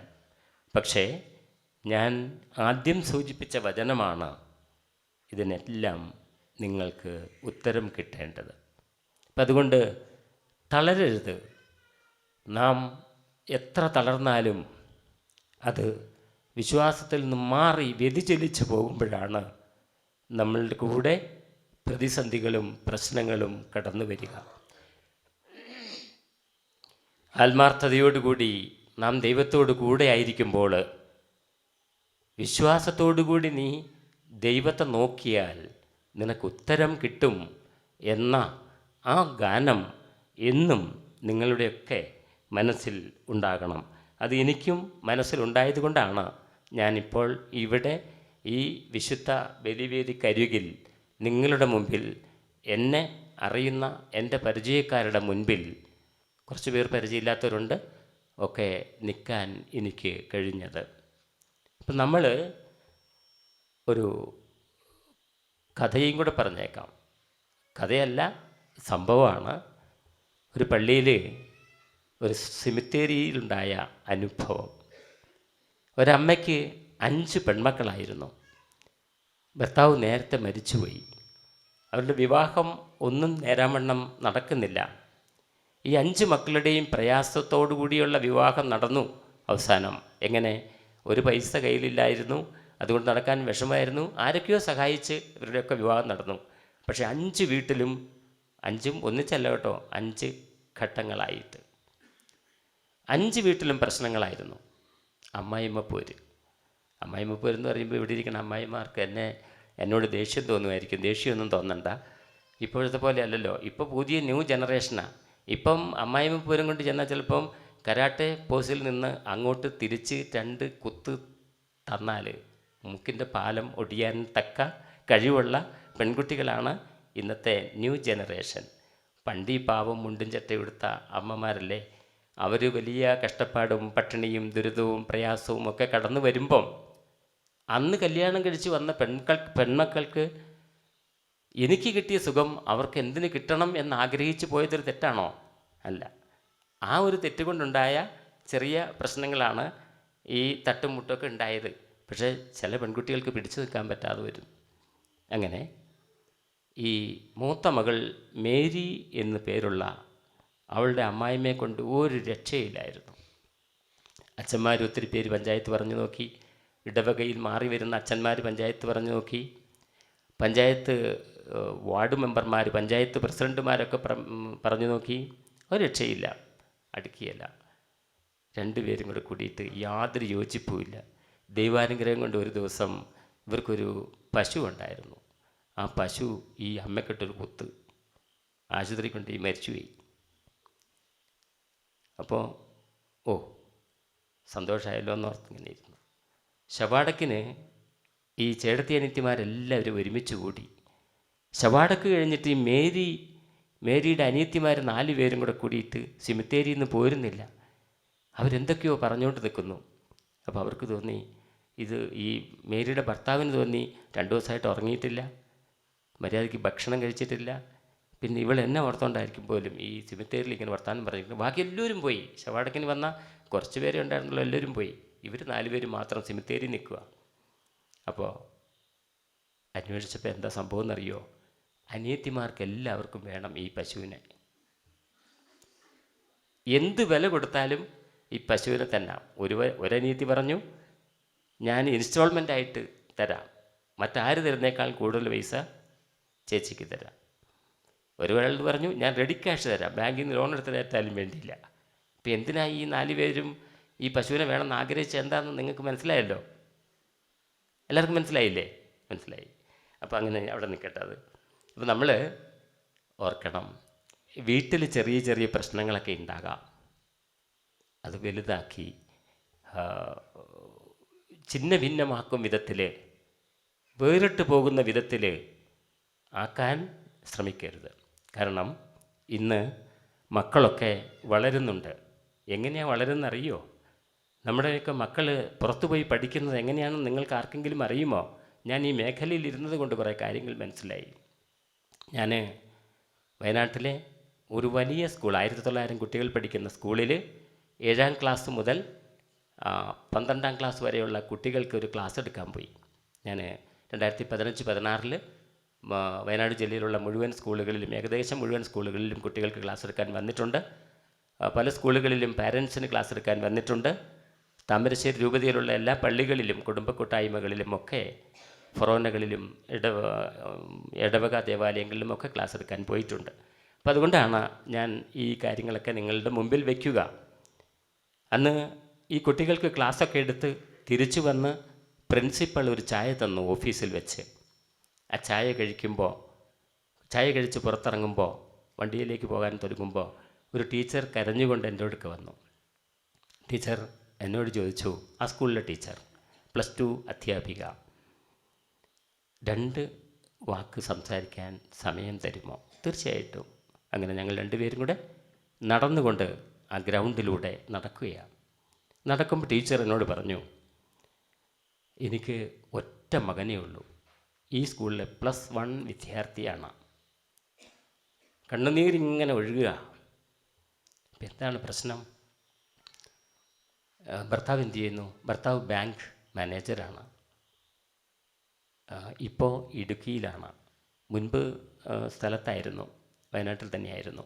അപ്പോൾ എല്ലാ ദിവസവും വീട്ടിലുണ്ടാകുമായിരുന്നു. ഇപ്പോൾ ഇടുക്കി പോയി കഴിഞ്ഞപ്പം എന്നും വരാൻ പറ്റിയല്ലോ. ഇപ്പോൾ മാസത്തിൽ ഒന്നൊക്കെ വരുന്നുള്ളൂ. അപ്പോൾ ഈ അപ്പൻ്റെ വരവിൻ്റെ കുറവും, മകൻ ഒരു കുഴപ്പമില്ലാത്തവനായിരുന്നു. ആദ്യമൊക്കെ സ്കൂൾ വിട്ട് 4 മണിക്ക് തന്നെ വീട്ടിലെത്തുമായിരുന്നു. പിന്നെ 4:30 4:45 5 6 10 11. അപ്പം ഇതിനിടയ്ക്കൊക്കെ അമ്മയോട് കുറച്ച് പൈസ ചോദിക്കും. ആദ്യം 500 രൂപയെ ചോദിച്ചുള്ളൂ. പിന്നെ 1000, പിന്നെ 2000, പിന്നെ 3000. ഒരു ദിവസം 15,000 രൂപ വേണമെന്ന് പറഞ്ഞു. ഞാൻ തരില്ലെന്ന് പറഞ്ഞു. തരില്ല. അപ്പം പറയാതെ 1 രൂപ നിനക്ക് തരില്ല. നീ എന്തിനാ ഈ കാശ് കൊണ്ടുപോകുന്നു? അത് അവൻ്റെ കൂട്ടുകാർക്ക് 2 പേർക്ക് തീരെ പാവങ്ങളാണ്, അവർക്ക് വീട് വെക്കുന്നുണ്ട്, അതിന് കൊടുക്കാനാണ്, അവർ എല്ലാവരുടെയും സഹായം ആവശ്യപ്പെടുന്നുണ്ട്, അതിനാണെന്ന് പറഞ്ഞു. അപ്പോൾ അമ്മയുടെ ഹൃദയം ഒന്ന് തേങ്ങി. എന്നാലും 15,000 രൂപയുടെ ആ കുട്ടീനെ എൻ്റെ അടുക്ക് പറഞ്ഞേക്ക്, ഞാൻ കൊടുക്കാൻ പറഞ്ഞു. ഉടനെ ഇവൻ കഴുത്തിന് പിടിച്ച് ഭിത്തിയിലേക്ക് അങ്ങ് തള്ളിപ്പിടിച്ചു അമ്മേനെ. ഈ തള്ളി പിടിച്ചിട്ട് ചോദിച്ചു, പൈസ തരാൻ കഴിയുന്നില്ല എങ്കിൽ ചില വീഡിയോ ദൃശ്യങ്ങൾ ഞാൻ കാണിച്ചു തരാം. +1 പഠിക്കുന്ന ചെക്കനാണ് അവൻ. അമ്മയുടെ കുളിമുറിയിലെ ദൃശ്യങ്ങളുടെ വീഡിയോ ഷൂട്ട് ചെയ്ത് കയ്യിലുണ്ടായിരുന്നു, കാണിച്ചങ്ങോട്ട് കൊടുത്തു. ഞെട്ടിപ്പോയി. എന്താ കാരണം? ഇവൻ മയക്കുമരുന്നിന് അടിമയായിപ്പോയി. അവൻ സ്കൂളുകൾ ഓരോ ദിവസവും വൈകിയപ്പോൾ ഓരോ കൂട്ടുകാരെയും കമ്പനി അടിച്ച് മയക്കുമരുന്ന് എങ്ങനെ കൊണ്ടുവരാം പുറത്തുനിന്ന്, എങ്ങനെ അതിനെ കാശുണ്ടാക്കാം എന്ന് ചിന്തിക്കുകയായിരുന്നു. ഓർക്കണം, നമ്മളൊക്കെ മക്കളെ വളർത്തുമ്പോൾ ഈ മക്കളൊക്കെ എങ്ങോട്ട് പോകുന്നു എന്നും കൂടെ നമ്മൾ ചിന്തിക്കേണ്ടിയിരിക്കുന്നു. വയനാട് ജില്ലയിലെ പുൽപ്പള്ളിയിൽ നിന്ന് ഒരപ്പനും അമ്മയും കൂടെ 21 വയസ്സ് പ്രായമുള്ള ഒരു പെൺകുട്ടിയെ കാണിക്കാൻ വന്നു. അപ്പം ഞാൻ ഈ കൈപിടിച്ച് പെൺകുട്ടിയോട് പറഞ്ഞു, ഫാറ്റി ലിവർ ആണല്ലോ, മദ്യപിക്കുന്നവരിലുണ്ടാകുന്ന ഒരു പ്രശ്നമാണ് എന്ന് പറഞ്ഞു. PCOD ഉണ്ട്, യൂറിനറി ട്രാക്ട് ഇൻഫെക്ഷൻ ഉണ്ട്, എല്ലാം പറഞ്ഞ് മരുന്നതിനുള്ള ഫാറ്റി ലിവറിനുള്ളൊരു ഗുളിക കുറിച്ചു. ഒന്ന് സ്കാൻ ചെയ്യുന്നത് നല്ലതാണെന്ന് പറഞ്ഞ് അത് എഴുതി കൊടുത്തു. കൺസൾട്ടിങ്ങിന് പുറത്തേക്ക് ഇറങ്ങി കഴിഞ്ഞപ്പോൾ ഈ പെണ്ണിനോട് ചോദിച്ചു, ഒരു 2 വാക്ക് സംസാരിക്കാൻ സമയം തരുമോ? തീർച്ചയായിട്ടും തരാം, ഇരുന്നു. അപ്പോൾ ഈ അടുത്തിരിക്കുന്ന ഡോക്ടർമാരെയും കൂടി ഒന്ന് പുറത്ത് വിടുമോ എന്ന് ചോദിച്ചു. ഞാൻ പറഞ്ഞില്ല, അവരും പഠിക്കട്ടെ, അവരും കാണട്ടെ, അറിയട്ടെ, എന്താ പ്രശ്നം എന്ന് ചോദിച്ചു. പിന്നെ ഈ പെൺകുട്ടി എന്നോട് ചോദിച്ചു, ഫാറ്റി ലിവർ മാറുമോ? ഫാറ്റി ലിവർ ഇനി ശ്രദ്ധിച്ചാൽ മാറും, അല്ലെങ്കിൽ അത് ലിവർ സിറോസിസ് ആയിട്ട് തീരും. അപ്പോൾ ഈ പെൺകുട്ടി, അവളുടെ മുഖത്ത് വലിയ പ്രയാസവും വിഷമവും ഒക്കെ തോന്നുന്നുണ്ട്. അപ്പം ഞാൻ ഉടനെ അങ്ങോട്ട് ചോദിച്ചു, മദ്യപിക്കും അല്ലേ? ആ 2 പെഗ് ദിവസം അടിക്കുമെന്ന്. 21 വയസ്സുള്ള നേഴ്സിങ്ങിന് പഠിക്കാനായിട്ട് വിട്ട വിദ്യാർത്ഥിനി. അപ്പോൾ അപ്പൻ എന്ത് ചെയ്യുന്നു? ക്രിസ്ത്യനാ. അപ്പൻ എന്ത് ചെയ്യുന്നു? അപ്പൻ വാഴക്കൊല കൃഷി, പാട്ടത്തിന് സ്ഥലമെടുത്ത് വാഴക്കൊല കൃഷിയാണ്. അമ്മയോ? അമ്മ തൊഴിലുറപ്പിന് പോകുന്നു. അപ്പം അമ്മയും അപ്പനും കഷ്ടപ്പെട്ട് നിനക്ക് കാശ് ബാംഗ്ലൂർക്ക് അയച്ചു തരുന്നു. അവിടെ ഹോസ്റ്റലിൽ പഠിക്കുന്ന ആൺകുട്ടികളുമായി രാത്രി കറങ്ങാൻ പോയി മദ്യപിച്ച് രാത്രി 12 മണിക്ക് നിങ്ങളുടെ ആവശ്യങ്ങൾ സാധിച്ച് നിങ്ങൾ വാർഡന് കാശ് കൊടുത്ത് ഹോസ്റ്റലിൽ കയറുന്നു അല്ലേ എന്ന് ചോദിച്ചു. അതെ എന്ന് പറഞ്ഞു. കണ്ടോ, നമ്മളൊക്കെ ബാംഗ്ലൂർക്കൊക്കെ കുട്ടികളെ പഠിപ്പിക്കാൻ അയക്കുമ്പോൾ അവരെന്താണ് പഠിക്കുന്നത് എന്ന് നമ്മൾ അന്വേഷിക്കുന്നുണ്ടോ, അറിയുന്നുണ്ടോ? ഇല്ല. ഇന്ന് നടമാടിക്കൊണ്ടിരിക്കുന്ന കാര്യങ്ങളാണ് ഇത്. അപ്പം നമ്മൾ ഓർക്കണം, നമ്മുടെ കുഞ്ഞുങ്ങൾ വഷളാകുന്നുവെങ്കിൽ നമ്മുടെ കുടുംബത്തിൻ്റെ തകരാറാണ്, മാതാപിതാക്കളുടെ കയ്യിലിരിപ്പാണ്. മാതാപിതാക്കൾ മദ്യപിക്കുന്നവരാണ് എങ്കിൽ തീർച്ചയായിട്ടും അത് കണ്ടുപിടിക്കും. ചിലപ്പോൾ ചില കുടുംബങ്ങളിലൊക്കെ വളരെ മാറ്റം വന്നിട്ടുണ്ടാകാം. മദ്യപിക്കുന്ന മാതാപിതാക്കളാണെങ്കിലും മക്കൾ കുടിക്കാറില്ല. പക്ഷേ ചില കുടുംബങ്ങളിൽ മദ്യപിക്കുന്നത് അപ്പനും അമ്മയും ഒക്കെ ഇരുന്ന് മദ്യപിക്കുന്നത് കണ്ടുപഠിക്കുന്ന മക്കളുണ്ട്. ആ മക്കളും അതുവഴി തന്നെ പോകുന്നു. അപ്പം നമ്മൾ ഓർക്കണം, നാം വരുത്തിക്കൂട്ടി വെക്കുന്ന കുറേ കാര്യങ്ങളുണ്ട്. നമ്മളുടെ വിഷയം അതല്ല, അതിലൂടെ പോയെങ്കിലും നാം നമ്മുടെ വിശ്വാസവുമായിട്ട് ബന്ധപ്പെട്ട്, വിശ്വാസത്തിൽ ഒത്തിരി ഇടർച്ചകൾ വരാം. പല കാര്യങ്ങളും നാം കേൾക്കുമ്പോൾ നമുക്ക് പ്രയാസങ്ങളുണ്ടായേക്കാം, മാനസിക വിഷമങ്ങളുണ്ടായേക്കാം. അതൊക്കെ ശരിയാണ്. പക്ഷേ എങ്കിൽ പോലും നമ്മൾ ഓർക്കണം, വിശ്വാസത്തോടെയാണ് ഈ ദേവാലയത്തിൽ നിങ്ങൾ കൊടുത്ത ഈ അപേക്ഷകൾ സമർപ്പിച്ചപ്പോൾ അതിശക്തമായ വിശ്വാസത്തിലാണ് എങ്കിൽ തീർച്ചയായിട്ടും ദൈവം നിങ്ങൾക്ക് അതിന് ഉത്തരം തരും. വിശ്വാസമില്ലാതെയാണ് കൊടുക്കുന്നതെങ്കിൽ അതിനുത്തരം കിട്ടുകയില്ല. അതാണ് നമ്മൾ ഇലവഴിയും കാലങ്ങളിലൂടെ ആ നല്ല വരികളിലൂടെ നാം കേട്ടുവന്നത്. അതുപോലെ തന്നെ ഞാൻ യെശയ്യാ 59:1 പറഞ്ഞു, ഈ രക്ഷ നൽകാൻ, രക്ഷ കിട്ടും. അതിന് മാത്രം മാന്യം സംഭവിച്ച കാതുകളല്ല അവിടുത്തേതെന്ന് നാം മനസ്സിലാക്കുകയും ചെയ്തു. ഇനി കഴുകനെക്കുറിച്ച് നമ്മൾ കണ്ടിട്ടുണ്ട്, കാണാറുണ്ട്, അല്ലെങ്കിൽ കേട്ടിട്ടുണ്ട്. കഴുകൻ എങ്ങനെയാണ് മുട്ടയിടുന്നറിയോ? ഏറ്റവും വലിയ വൃക്ഷത്തിൻ്റെ മുകളിലാണ് മുട്ടയിടുന്നത്. എന്താണ്? ആരും ഒന്നും ചെയ്യാതിരിക്കാൻ വേണ്ടി. ഇനി ശക്തമായ വലിയ കമ്പ് ഉപയോഗിച്ചാണ് കഴുകൻ കൂടുകൂട്ടുക. സാധാരണ ചെറിയ കിളികളൊക്കെ നാരും നൂലുമൊക്കെ കൊണ്ട് ഇലകളൊക്കെ പെറുക്കി കൂടുകൂട്ടും.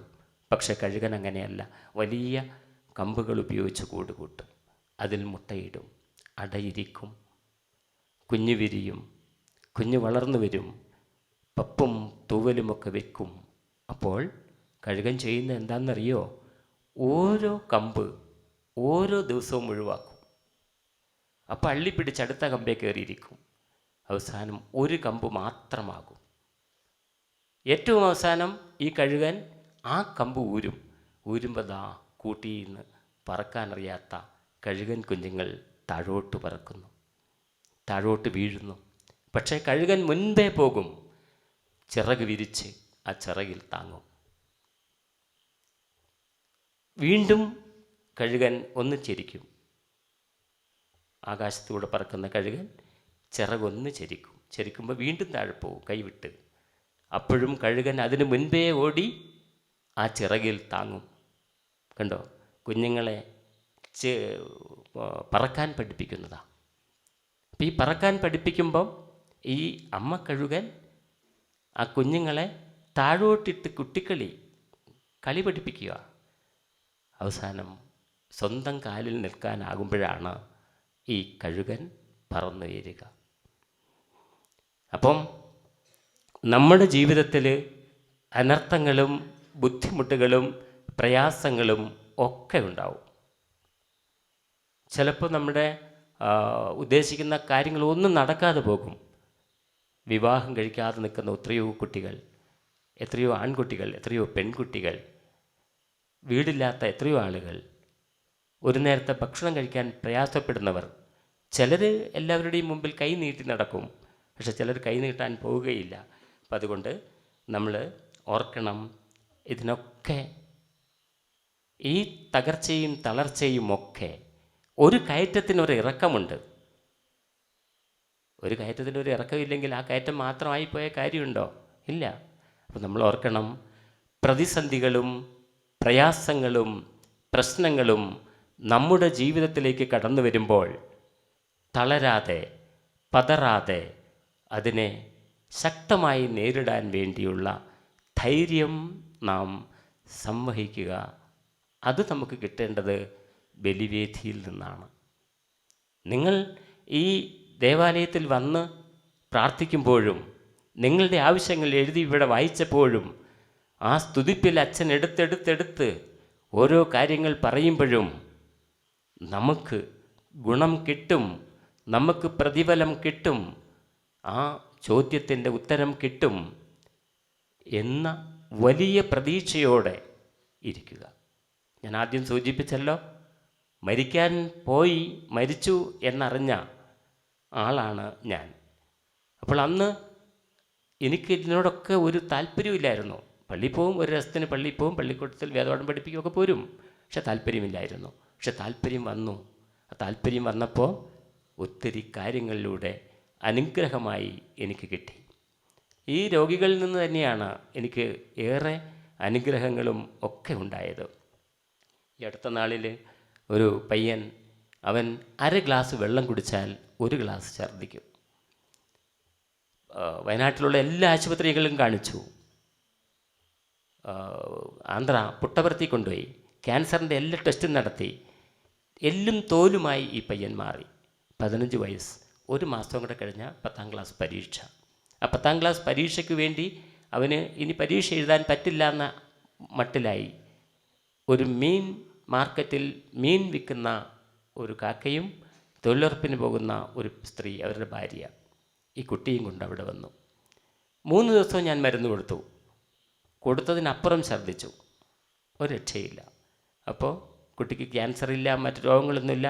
ബാംഗ്ലൂർ പുട്ടപർത്തി, കോഴിക്കോട് ബിംസ്, ചേലോട്, വയനാട്ടിലുള്ള ആശുപത്രികൾ മുഴുവൻ, മെഡിക്കൽ കോളേജ് എല്ലായിടത്തും പോയി. RCC വരെ തിരുവനന്തപുരം. കുഴപ്പമില്ല. പക്ഷേ എന്താണ് കുഴപ്പം? ഒരു ദിവസം പള്ളിയിൽ ഞാൻ വിശുദ്ധ ബലിയിൽ പങ്കുചേരുമ്പോൾ ഒരു സംശയം, ഇവനൊരു മയക്കുമരുന്ന് ഉപയോഗിക്കുന്നുണ്ടോ? സംശയം തോന്നി. തിരിച്ചു വന്നു. കൺസൾട്ടിങ് റൂമിൽ കയറി ഇവൻ്റെ അമ്മയോട് പറഞ്ഞു, ഒരാൾ കയ്യെ പിടിക്കണം, അവൻ നടക്കാൻ പറ്റില്ല, വളഞ്ഞുപോയി. കുട്ടിക്ക് ഒരു 15-20 കിലോയിലേക്ക് മാറി തൂക്കം. അത്രയധികം ക്ഷീണിച്ചു പോയി, എല്ലും തോലും മാത്രം.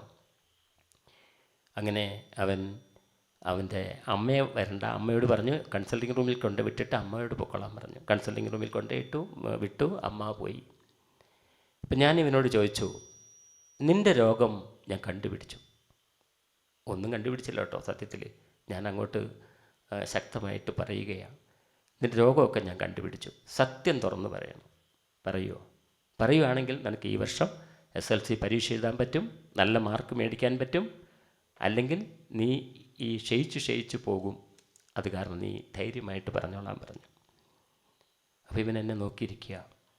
അവൻ അതിനിടയ്ക്ക് വയറെ പിടിക്കുന്നുണ്ട്, വളഞ്ഞിരിക്കുന്നുണ്ട്, ഭയങ്കര ക്ഷീണിതനാണ്. അവൻ്റെ വളഞ്ഞ് നേരാൻ ഇരിക്കാൻ പോലും കുട്ടിക്ക് പറ്റാത്ത വിധം ക്ഷയിച്ചു പോയി. അവസാനം അവൻ പറഞ്ഞു, ഇവിടെയുള്ള കൊച്ചുമക്കളോട് പ്രത്യേകം പറയുന്നു, വലിയവരോട് എനിക്ക് പ്രശ്നമില്ല, മുമ്പിലിരിക്കുന്ന കുറച്ചും അവിടെ ഇവിടെയൊക്കെ കുഞ്ഞുമക്കളിരിക്കുന്നുണ്ട്, അവർ ശ്രദ്ധിക്കണം.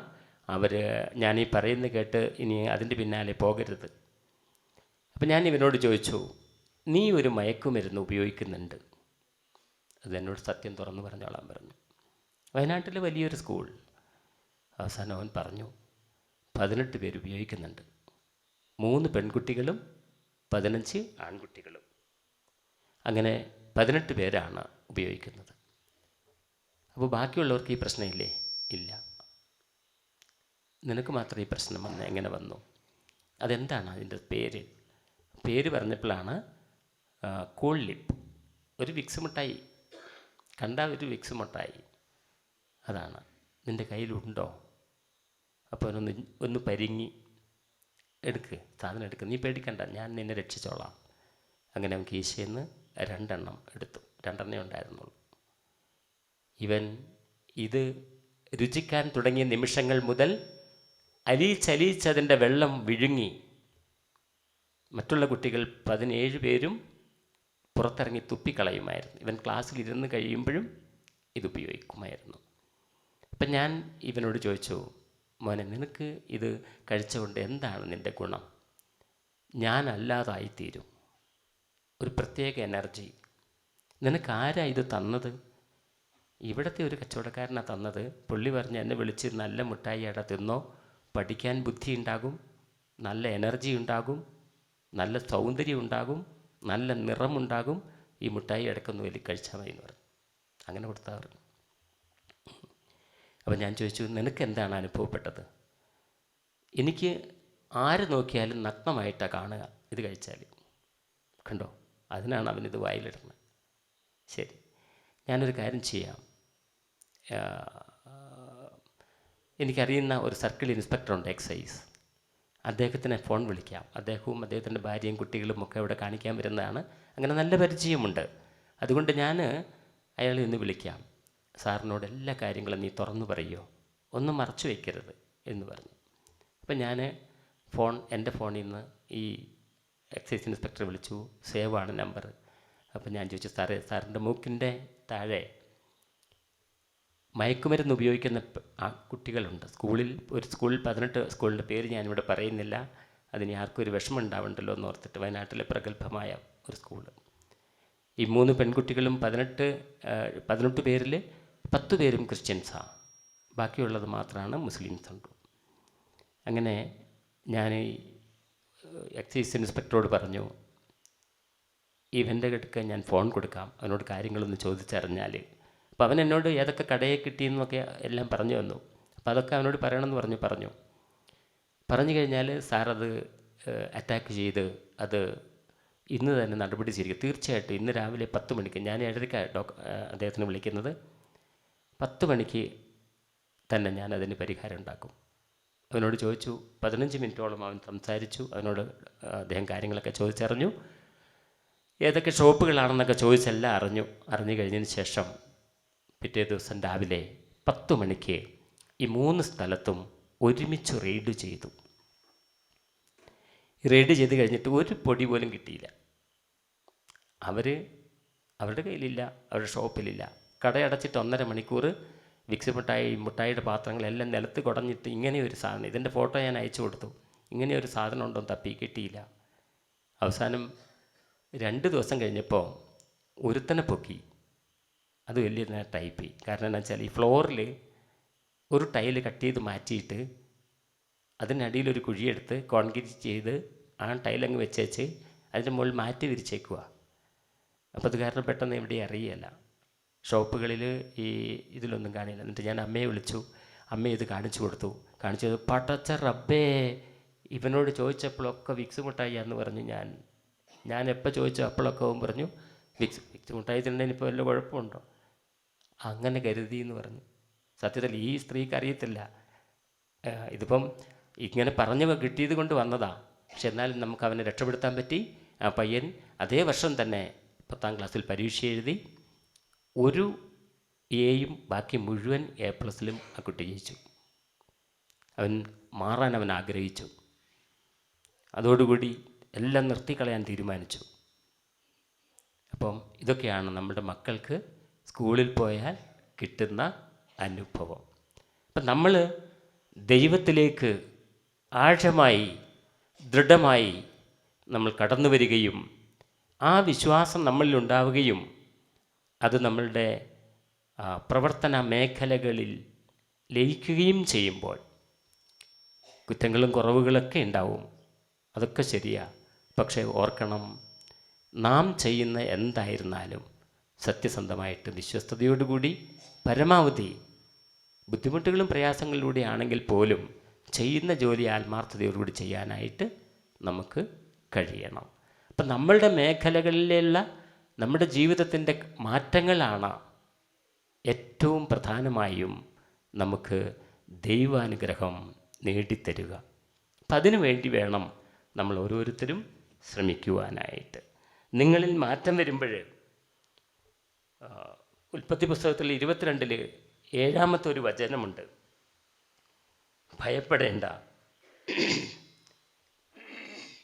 ഭയപ്പെടേണ്ട, ഞാൻ നിന്നെ രക്ഷിച്ചിരിക്കുന്നു, നിന്റെ പേര് ചൊല്ലി വിളിച്ചിരിക്കുന്നു, കാരണം നീ എൻ്റേതാണ്. ഇത് ഉൽപ്പത്തി പുസ്തകത്തിൽ 22 7-ാമത്തെ ഒരു വചനഭാഗമാണ്.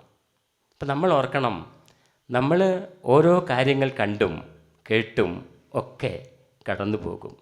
ഒരു പള്ളിയിൽ ഒരു വികാരി അച്ഛൻ ചാർജ് എടുത്തു.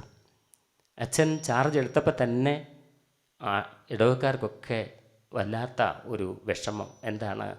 മുലകുടി മാറാത്തൊരു പയ്യൻ, വലിയ പള്ളി, ഒത്തിരി ഇടവകക്കാർ, ഈ ചെറിയൊരച്ഛൻ എന്ത് ചെയ്യാൻ പറ്റും? സ്വാഭാവികമായിട്ട് എല്ലാവരും ചിന്തിക്കുന്ന ഒരു കാര്യമാണ്. അങ്ങനെ 2-3 ആഴ്ച കുർബാനയൊക്കെ കഴിഞ്ഞ് ഈ സാധാരണഗതിയിൽ നമ്മുടെയൊക്കെ ചേട്ടന്മാർ ടൗണിലേക്കാണല്ലോ ഇറങ്ങുക. ഒരു ചായ കുടിക്കാൻ കയറും. അവിടെ നമ്മൾ ഡിസ്കസ് ചെയ്യും. പള്ളിയിലെ അച്ഛൻ്റെ കാര്യവും പള്ളിയിലെ കാര്യമൊക്കെ അവിടെ ഡിസ്കസ് ചെയ്യും സ്വാഭാവികമായിട്ട്. അങ്ങനെയാണല്ലോ നമ്മളുടെ ഒരു സ്വഭാവ രീതി. അപ്പോൾ കപ്പ്യാരോട് ചോദിച്ച അച്ഛൻ, ആളുകളൊക്കെ എന്നെക്കുറിച്ച് എന്താ പറയുന്നത്? അച്ഛനെക്കുറിച്ച് പറയുന്ന അച്ഛൻ തീരെ കുഞ്ഞാണ്, ഈ പള്ളിക്ക് യോഗ്യനല്ല, ഇത്രയും വലിയ പള്ളി, ഇത്രയും ഇടവക്കാർ, അച്ഛൻ കുറച്ച് ചെറുതായിപ്പോയി, അച്ഛൻ്റെ വലിപ്പക്കുറവും ആരോഗ്യക്കുറവും ഒക്കെ എല്ലാവരും പറയുന്നുണ്ടെന്ന് പറഞ്ഞു. ഒരു ദിവസം പിറ്റേ ഞായറാഴ്ച അച്ഛൻ കുർബാനയെല്ലാം കയറിയപ്പോൾ അച്ഛൻ പറഞ്ഞു, ഞാൻ അടുത്ത ഞായറാഴ്ച കുർബാന കഴിഞ്ഞ് സിമിത്തേരിയിലേക്ക് പോകും. എൻ്റെ കാപ്പയൊക്കെ അഴിക്കാതെ തന്നെ ബലിവേദിയിൽ നിന്ന് അങ്ങനെ തന്നെ ഇറങ്ങി ഞാൻ സിമിത്തേരി പോകും. അവിടെ ഞാനൊരു അത്ഭുതം ചെയ്യും എന്ന് പറഞ്ഞു. നമ്മുടെ ആൾക്കാർക്ക് എന്നാണെന്നറിയോ, എവിടെ അത്ഭുതം നടക്കുന്നുവോ അവിടെ ഓടി ചെല്ലും. സ്വാഭാവികമായിട്ട് അത്ഭുതങ്ങൾ എവിടെ നടക്കുന്നു? ഇന്ന് ഇപ്പോൾ മാണ്ടാട് ഈ തൃക്കൈപ്പറ്റ സെൻറ്റ് ജോർജ് ദേവാലയത്തിൽ അത്ഭുതങ്ങൾ നടക്കുന്നത് കാണാനും കേൾക്കാനും അറിയുവാനും അനുഭവിക്കുവാനുമാണ് എല്ലാവരും എത്തിയിട്ടുള്ളത്, അല്ലേ സാധാരണഗതിയിൽ? അപ്പോൾ ഈ അത്ഭുതങ്ങൾ കാണുന്ന സ്ഥലത്ത് ഓടിക്കൂടുക നമുക്ക് വലിയ ഇഷ്ടമാണ്. എന്തായാലും പിറ്റേ ഞായറാഴ്ച അച്ഛൻ കാപ്പയൊക്കെ ഊരാതെ ഞാൻ സിമിത്തേരിയിലേക്ക് നടന്നു. സിമിത്തേരി ചെന്ന് കൈകൂപ്പി ചെറിയൊരു കുഴിമാടത്തിൻ്റെ അവിടെ നിന്ന് പ്രാർത്ഥിച്ചു. അപ്പോൾ വേഗം ഒരു ചെറുപ്പക്കാരൻ വന്ന് പറഞ്ഞു, അച്ചോ, ആ കുട്ടി എനിക്ക് പറ്റില്ല. കാരണം കുട്ടിയുടെ അമ്മയും മരിച്ചു, കുട്ടിയും മരിച്ചപ്പോൾ ഞാൻ വേറൊരു കല്യാണം കഴിച്ചു പോയി. അപ്പം ഇനി അതൊരു പെശകാവും. അത് കാരണം അച്ഛൻ അതിനെ ഉയർപ്പിക്കരുതെന്ന് പറഞ്ഞു. അന്ന് വേണ്ടെന്ന് പറഞ്ഞ് അച്ഛൻ മാറി. വേറൊരു കല്ലറയിലെടുക്കെ പോയി. അവിടെ ചെന്നപ്പോഴത്തേക്ക് ഒരു ഭാര്യയും ഭർത്താവും കൂടെ ഓടി വന്ന് അച്ഛനോട് പറഞ്ഞു, അച്ചോ, ദൈവത്തെ ഓർത്ത് പ്രാർത്ഥിക്കരുത്, എൻ്റെ അമ്മായിമ്മയാണ്. അമ്മായിമ്മ എങ്ങനെയെങ്കിലും മരിച്ചാൽ മതി എന്ന് ഓർത്ത് ഞങ്ങൾ പ്രാർത്ഥിച്ചിരുന്നപ്പോഴാണ് മരിച്ചു കിട്ടിയത്. അപ്പോൾ അതുകൊണ്ട് ദയവ് ചെയ്ത് അച്ഛൻ ഉയർപ്പിക്കരുത്. അപ്പോൾ അവിടെ നിന്നും പോയി മാറി അടുത്തൊരു കുഴിമാടത്തിൽ ചെന്നു. അവിടെ ചെന്നപ്പോൾ അതൊരു വലിയ കുഴിമാടാണ്. അതും ഇതുപോലെ തന്നെ ഒരു പ്രായമുള്ളൊരു അപ്പം മരിച്ചതാണ്. അതും ഇതുപോലെ തന്നെ എങ്ങനെയെങ്കിലും ചത്ത് കിട്ടിയാൽ മതി, ചത്ത് കിട്ടിയിട്ട് വേണം മുതൽ. കാരണം ചില കാരണന്മാരുണ്ടല്ലോ, ഞാൻ മരിച്ചതിന് ശേഷം മാത്രമേ മക്കൾക്ക് വീതം വെച്ച് കൊടുക്കുകയുള്ളൂ എന്ന് ആഗ്രഹിക്കുന്ന ചില മാതാപിതാക്കന്മാരുണ്ട്. അപ്പോൾ ആ കൂട്ടത്തിലുള്ള ഒരാളായിരുന്നു. അപ്പോൾ ഈ ചെക്കൻ പോയി പറഞ്ഞു, ദൈവത്തെ ഓർത്ത് അതും ഉയർപ്പിക്കും. അപ്പോൾ ആർക്കും വേണ്ട അല്ലേ? അച്ഛൻ തിരിച്ച് പള്ളിയിലേക്ക് പോയി. അപ്പോൾ നമ്മൾ ഓർക്കുക, ഈ കുറ്റങ്ങളും കുറവുകളും ഒക്കെ നോക്കി നടക്കാതെ, അച്ഛൻ വലുതോ ചെറുതോ ആയിക്കോട്ടെ. ഇപ്പോൾ ഈ അച്ഛൻ്റെയൊക്കെ മാത്യു അച്ഛൻ്റെയൊക്കെ ആ ജ്വലിക്കുന്ന ചലനം കണ്ടപ്പോഴേ ഞാനും ആവേശത്തോടു കൂടി പ്രാർത്ഥിച്ചു പോയി. കൈ ഉയർത്തി പ്രാർത്ഥിക്കാനായിട്ട് കഴിഞ്ഞു, മനസ്സ് നിറച്ച് പ്രാർത്ഥിക്കാൻ കഴിഞ്ഞു. അപ്പോൾ ഓർക്കണം, നമുക്ക് ഇനി സമയം ഇല്ല. അച്ഛൻ എന്നോട് പറഞ്ഞിട്ടുണ്ട്, നേരത്തെ 9:30 ആകുമ്പോഴത്തേക്ക് ഒഴിവാക്കി തരണം എന്ന് പറഞ്ഞിട്ടുണ്ട്. ഞങ്ങൾ തമ്മിൽ മുമ്പ് കണ്ടിട്ടില്ല. ഞാൻ ഈ മാത്യു അച്ഛനെ കേട്ടറിഞ്ഞിട്ട് പോലുമില്ല. ഒരു നാൾ വീട്ടിലേക്ക് വന്നു, കണ്ടു. ഇന്നാണ് ശരിക്ക് കണ്ടും കേട്ടും ശരിക്കറിഞ്ഞത്. ഞാൻ ഈ ദേവാലയത്തിൽ തന്നെ ആദ്യമായിട്ടാണ് വരുന്നത്. അപ്പോൾ എനിക്ക് ഈ മാത്യു അച്ഛൻ ഒരവസരം ഒരുക്കി തന്നു. എങ്ങനെ? നിങ്ങളിൽ കുറച്ച് പേരെ കാണാനും പരിചയപ്പെടാനും ഇത്തിരി കാര്യങ്ങൾ സംസാരിക്കാനും. ഇനിയും ഒത്തിരി കാര്യങ്ങളുണ്ട്. അപ്പം നമ്മൾ ഓർക്കണം, ഞാൻ ആത്മാർത്ഥമായിട്ട് നിങ്ങളോട് പറയുന്നു, ആദ്യത്തെ ഒരു വചനം തന്നെ നിങ്ങൾ മനസ്സിൽ കൊണ്ട് നടക്കുക. രക്ഷിക്കാൻ കഴിയാത്ത വിധം കർത്താവിൻ്റെ കരങ്ങൾ കുറുകിപ്പോയിട്ടില്ല. ഒന്ന് പറയാവോ? രക്ഷിക്കാൻ കഴിയാത്ത വിധം കർത്താവിൻ്റെ കരങ്ങൾ, കേൾക്കുവാൻ കഴിയാത്ത വിധം അവിടുത്തെ കാതുകൾക്ക് മാന്യം സംഭവിച്ചിട്ടില്ല. അപ്പോൾ നമുക്ക് എന്തെങ്കിലും ഗുണം കിട്ടുമോ? കിട്ടും, തീർച്ചയായിട്ടും കിട്ടും. ഒരു ആരാധനാ നിമിഷങ്ങളും നിങ്ങൾ കളയണ്ട, ഒരു പ്രാർത്ഥനയും. പിന്നെ ഒരു കാര്യമുണ്ട് കേട്ടോ, ഈ എല്ലാ ധ്യാനവും പ്രാർത്ഥനയും കൂടിക്കൂടി നടക്കുന്ന പ്രശ്നങ്ങളുമുണ്ട്. ഒരിക്കലേക്ക് ഒരു ചെഴുത്തി വന്നു. ചെഴുത്തി മാനസിക നില തെറ്റിയാൽ വന്നേ. രാത്രി 1 മണിയാകുമ്പോൾ വിളിക്കും, വട്ടായിലച്ചോന്ന്. അച്ഛനെ വിളിക്കണേ. ഈ സ്ത്രീ ആകെ പേടിച്ച് ഞങ്ങൾ ആര് ചെന്നാലും തല്ലും. 2 ലേഡി സ്റ്റാഫിനെയും തല്ലി, 2 മെയിൽ സ്റ്റാഫിനെയും തല്ലി. ഞാൻ പേടിച്ച് തല്ല് കിട്ടുമോ എന്ന് പേടിച്ച് ഞാൻ ചെന്നു കഴിഞ്ഞപ്പോൾ തല്ല് കിട്ടും എന്നുള്ള പ്രതീക്ഷ ഞാൻ കാത്തു നിന്നു. പക്ഷെ ദൈവം കാത്തു. എന്നോട് മാത്രം ആ സ്ത്രീ കരുണ കാണിച്ചു. അപ്പം ഞാൻ അവസാനമായ വട്ടായലച്ഛനെ വിളിച്ചപ്പോൾ ഓഫീസിലാണ് വിളിച്ചത്. അപ്പോൾ ഓഫീസിൽ ഈ കാര്യം പറഞ്ഞു കഴിഞ്ഞപ്പം അച്ഛനോട് പറഞ്ഞു. അച്ഛൻ എന്നെ വിളിച്ചു. അച്ഛൻ പറഞ്ഞു, നാളെ തന്നെ ഞാൻ അവിടെ വരാം, പുറത്തു വിടരുത്. ഇല്ല. പിറ്റേ ദിവസം അച്ഛൻ വന്നു, തലയിൽ കൈവച്ചൊക്കെ പ്രാർത്ഥിച്ചു. പ്രാർത്ഥനയൊക്കെ കഴിഞ്ഞ് പ്രാർത്ഥിച്ച ശേഷമൊക്കെ പുള്ളിക്കാരത്തി വളരെ സൈലൻ്റായിരുന്നു. അത് കഴിഞ്ഞ് ഒരു വൈകിട്ടായപ്പോൾ പിന്നെയും തുടങ്ങി. പിന്നെ ഞാൻ ബത്തേരി അസംഷനിലുള്ള സൈക്കാട്രിക്കൽ ട്രീറ്റ്മെൻറ്റിന് അവിടെ ഒരു ഡോക്ടർ ഉണ്ടായിരുന്നു, സുരേഷ് ഡോക്ടർ. എനിക്ക് പരിചയമുള്ള ആളായിരുന്നു. അദ്ദേഹത്തിന് വിളിച്ച് അവിടെ അഡ്മിറ്റ് ചെയ്തു. ഒരു 4-5 ദിവസം അവിടുത്തെ ഗുളികയും കൊടുത്ത് എല്ലാം കൂടെ തിരുവമ്പാടിക്കരുത്തിയായിരുന്നു വിട്ടു. അപ്പോൾ ഞാൻ പറഞ്ഞു വെച്ചാൽ കുറ്റമല്ല, മറിച്ച് നമ്മൾ പ്രാർത്ഥിക്കുമ്പോൾ അത് ആത്മാർത്ഥതയോടുകൂടി ആയിരിക്കണം. അത് മറ്റുള്ളവരെ കാണിക്കാൻ വേണ്ടിയിട്ട് വലിയ ബഹളം വെച്ച് പ്രാർത്ഥിച്ച് പിന്നെ പ്രാർത്ഥന മാത്രമായി വീട് നോക്കാതെ പ്രാർത്ഥനയ്ക്ക് മാത്രം ഇറങ്ങിപ്പോകുന്നതാവരുത്. വീടും നോക്കണം, ഭർത്താവിനെയും നോക്കണം, മക്കളെയും നോക്കണം, എല്ലാ കാര്യവും ചെയ്യണം, പ്രാർത്ഥിക്കുകയും ചെയ്യണം. അപ്പം അങ്ങനെ ആവട്ടെ എന്ന് നമുക്ക് ആഗ്രഹിക്കാം. ഇനി ഞാൻ ഒട്ടും വൈകുന്നില്ല. അച്ഛൻ എന്നെ നോക്കി ചിരിക്കാനുണ്ട്. ഇറങ്ങണില്ലേ എന്നുള്ള അർത്ഥമായിരിക്കാം, കുഴപ്പമില്ല. അച്ഛൻ എനിക്ക് നല്ല അച്ഛനായിട്ട് തോന്നി. അപ്പം അതുകൊണ്ട് ഓർക്കുക, നമ്മളുടെ ഈ ഒരു വചനം ഏശയ്യ 59:1 അത് ഹൃദയത്തിൽ എഴുതി ചേർക്കണം ഇന്ന് ഈ രാത്രി. എന്നിട്ട് നിങ്ങളുടെ അപേക്ഷകളും കത്തുകളുമൊക്കെ പള്ളിയിൽ അച്ഛൻ വായിക്കട്ടെ. ഓരോ ദിവസവും പോലും ഒരു ദിവസം അതിനൊരു പ്രത്യുത്തരം കിട്ടും, ഉറപ്പായിട്ട് കിട്ടും. അതുകൊണ്ട് എല്ലാവർക്കും ദൈവാനുഗ്രഹം നേരുന്നു. പ്രത്യേകിച്ച് മാത്യു അച്ഛനെ ഈ ഇടവകയിൽ വരാനും നിങ്ങളുമായിട്ട് കുറച്ച് സമയം ചെലവഴിക്കാനും. എൻ്റെ മുമ്പിലിരിക്കുന്ന ഒത്തിരി പരിചയക്കാരും കുറച്ച് മുഖങ്ങൾ പരിചയമില്ലാത്തവരേ ഉള്ളൂ. ബാക്കിയുള്ളവരൊക്കെ കുറേ തന്നെ പരിചയക്കാരുണ്ട്. അപ്പോൾ നിങ്ങളുടെ മുമ്പിലായിരിക്കുവാനും ഒക്കെ കഴിഞ്ഞല്ലോ. അതിന് ഏറെ നന്ദിയുണ്ട്. ഏറ്റവും സ്നേഹപൂർവ്വം ഞാൻ ആദ്യം സൂചിപ്പിച്ചതുപോലെ തന്നെ 2 വചനങ്ങളാണ് ഞാൻ നിങ്ങളോട് പറഞ്ഞിട്ടുള്ളത്. ഇനി ഒരെണ്ണം കൂടിയുണ്ട്. എനിക്ക് നിൻ്റെ കൃപ മതി. കൊരിന്തോസുകാർക്ക് എഴുതിയ ലേഖനം 12-ാമത്തെ അധ്യായം 9-ാമത്തെ വാക്യ. എനിക്ക് നിൻ്റെ കൃപ മതി. കിടക്കുമ്പോഴും നടക്കുമ്പോഴും അടുക്കളയിൽ പണിയെടുക്കുമ്പോഴും അലക്കുമ്പോഴും ഒക്കെ ഈ ഒരു വചനം നിങ്ങൾ മനസ്സിൽ ഉരുവിട്ടുകൊണ്ടിരുന്നേ. ഞാൻ എന്നും പള്ളിയിൽ പോയി പരിശുദ്ധാത്മാവിൻ്റെ അഭിഷേകം എനിക്ക് തരണേ. ഒരു രോഗിയെ കാണുമ്പോൾ ആ രോഗം തിരിച്ചറിയാൻ കഴിയണേ. ഞാൻ കൊടുക്കുന്ന മരുന്ന് കൊണ്ട് അവർക്ക് നല്ല കാര്യങ്ങൾ പറഞ്ഞു കൊടുക്കുന്നത് വഴി അവരുടെ അസുഖം മാറ്റണമേ എന്ന് ആത്മാർത്ഥമായി പ്രാർത്ഥിച്ചുകൊണ്ടാണ് ഓരോ രോഗിയിലും കൈവെക്കുക. എന്നെ കേട്ട എല്ലാവർക്കും നന്ദി, നമസ്കാരം.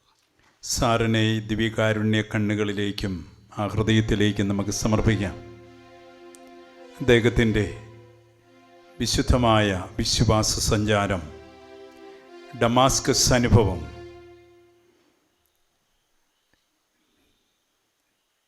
അദ്ദേഹം ഇന്ന് ആ നാവിലേക്ക് ദൈവത്തിൻ്റെ വചനത്തിൻ്റെ ചുരുള് കൊടുത്ത നിമിഷങ്ങൾ, അത് ആദ്യം കഴിച്ചെങ്കിലും പിന്നെ മധുരിച്ചെന്ന് പ്രവാചകൻ്റെ മൊഴി, ആ ജീവിതത്തിൽ ധന്യമായതിന് നന്ദി പറയാം.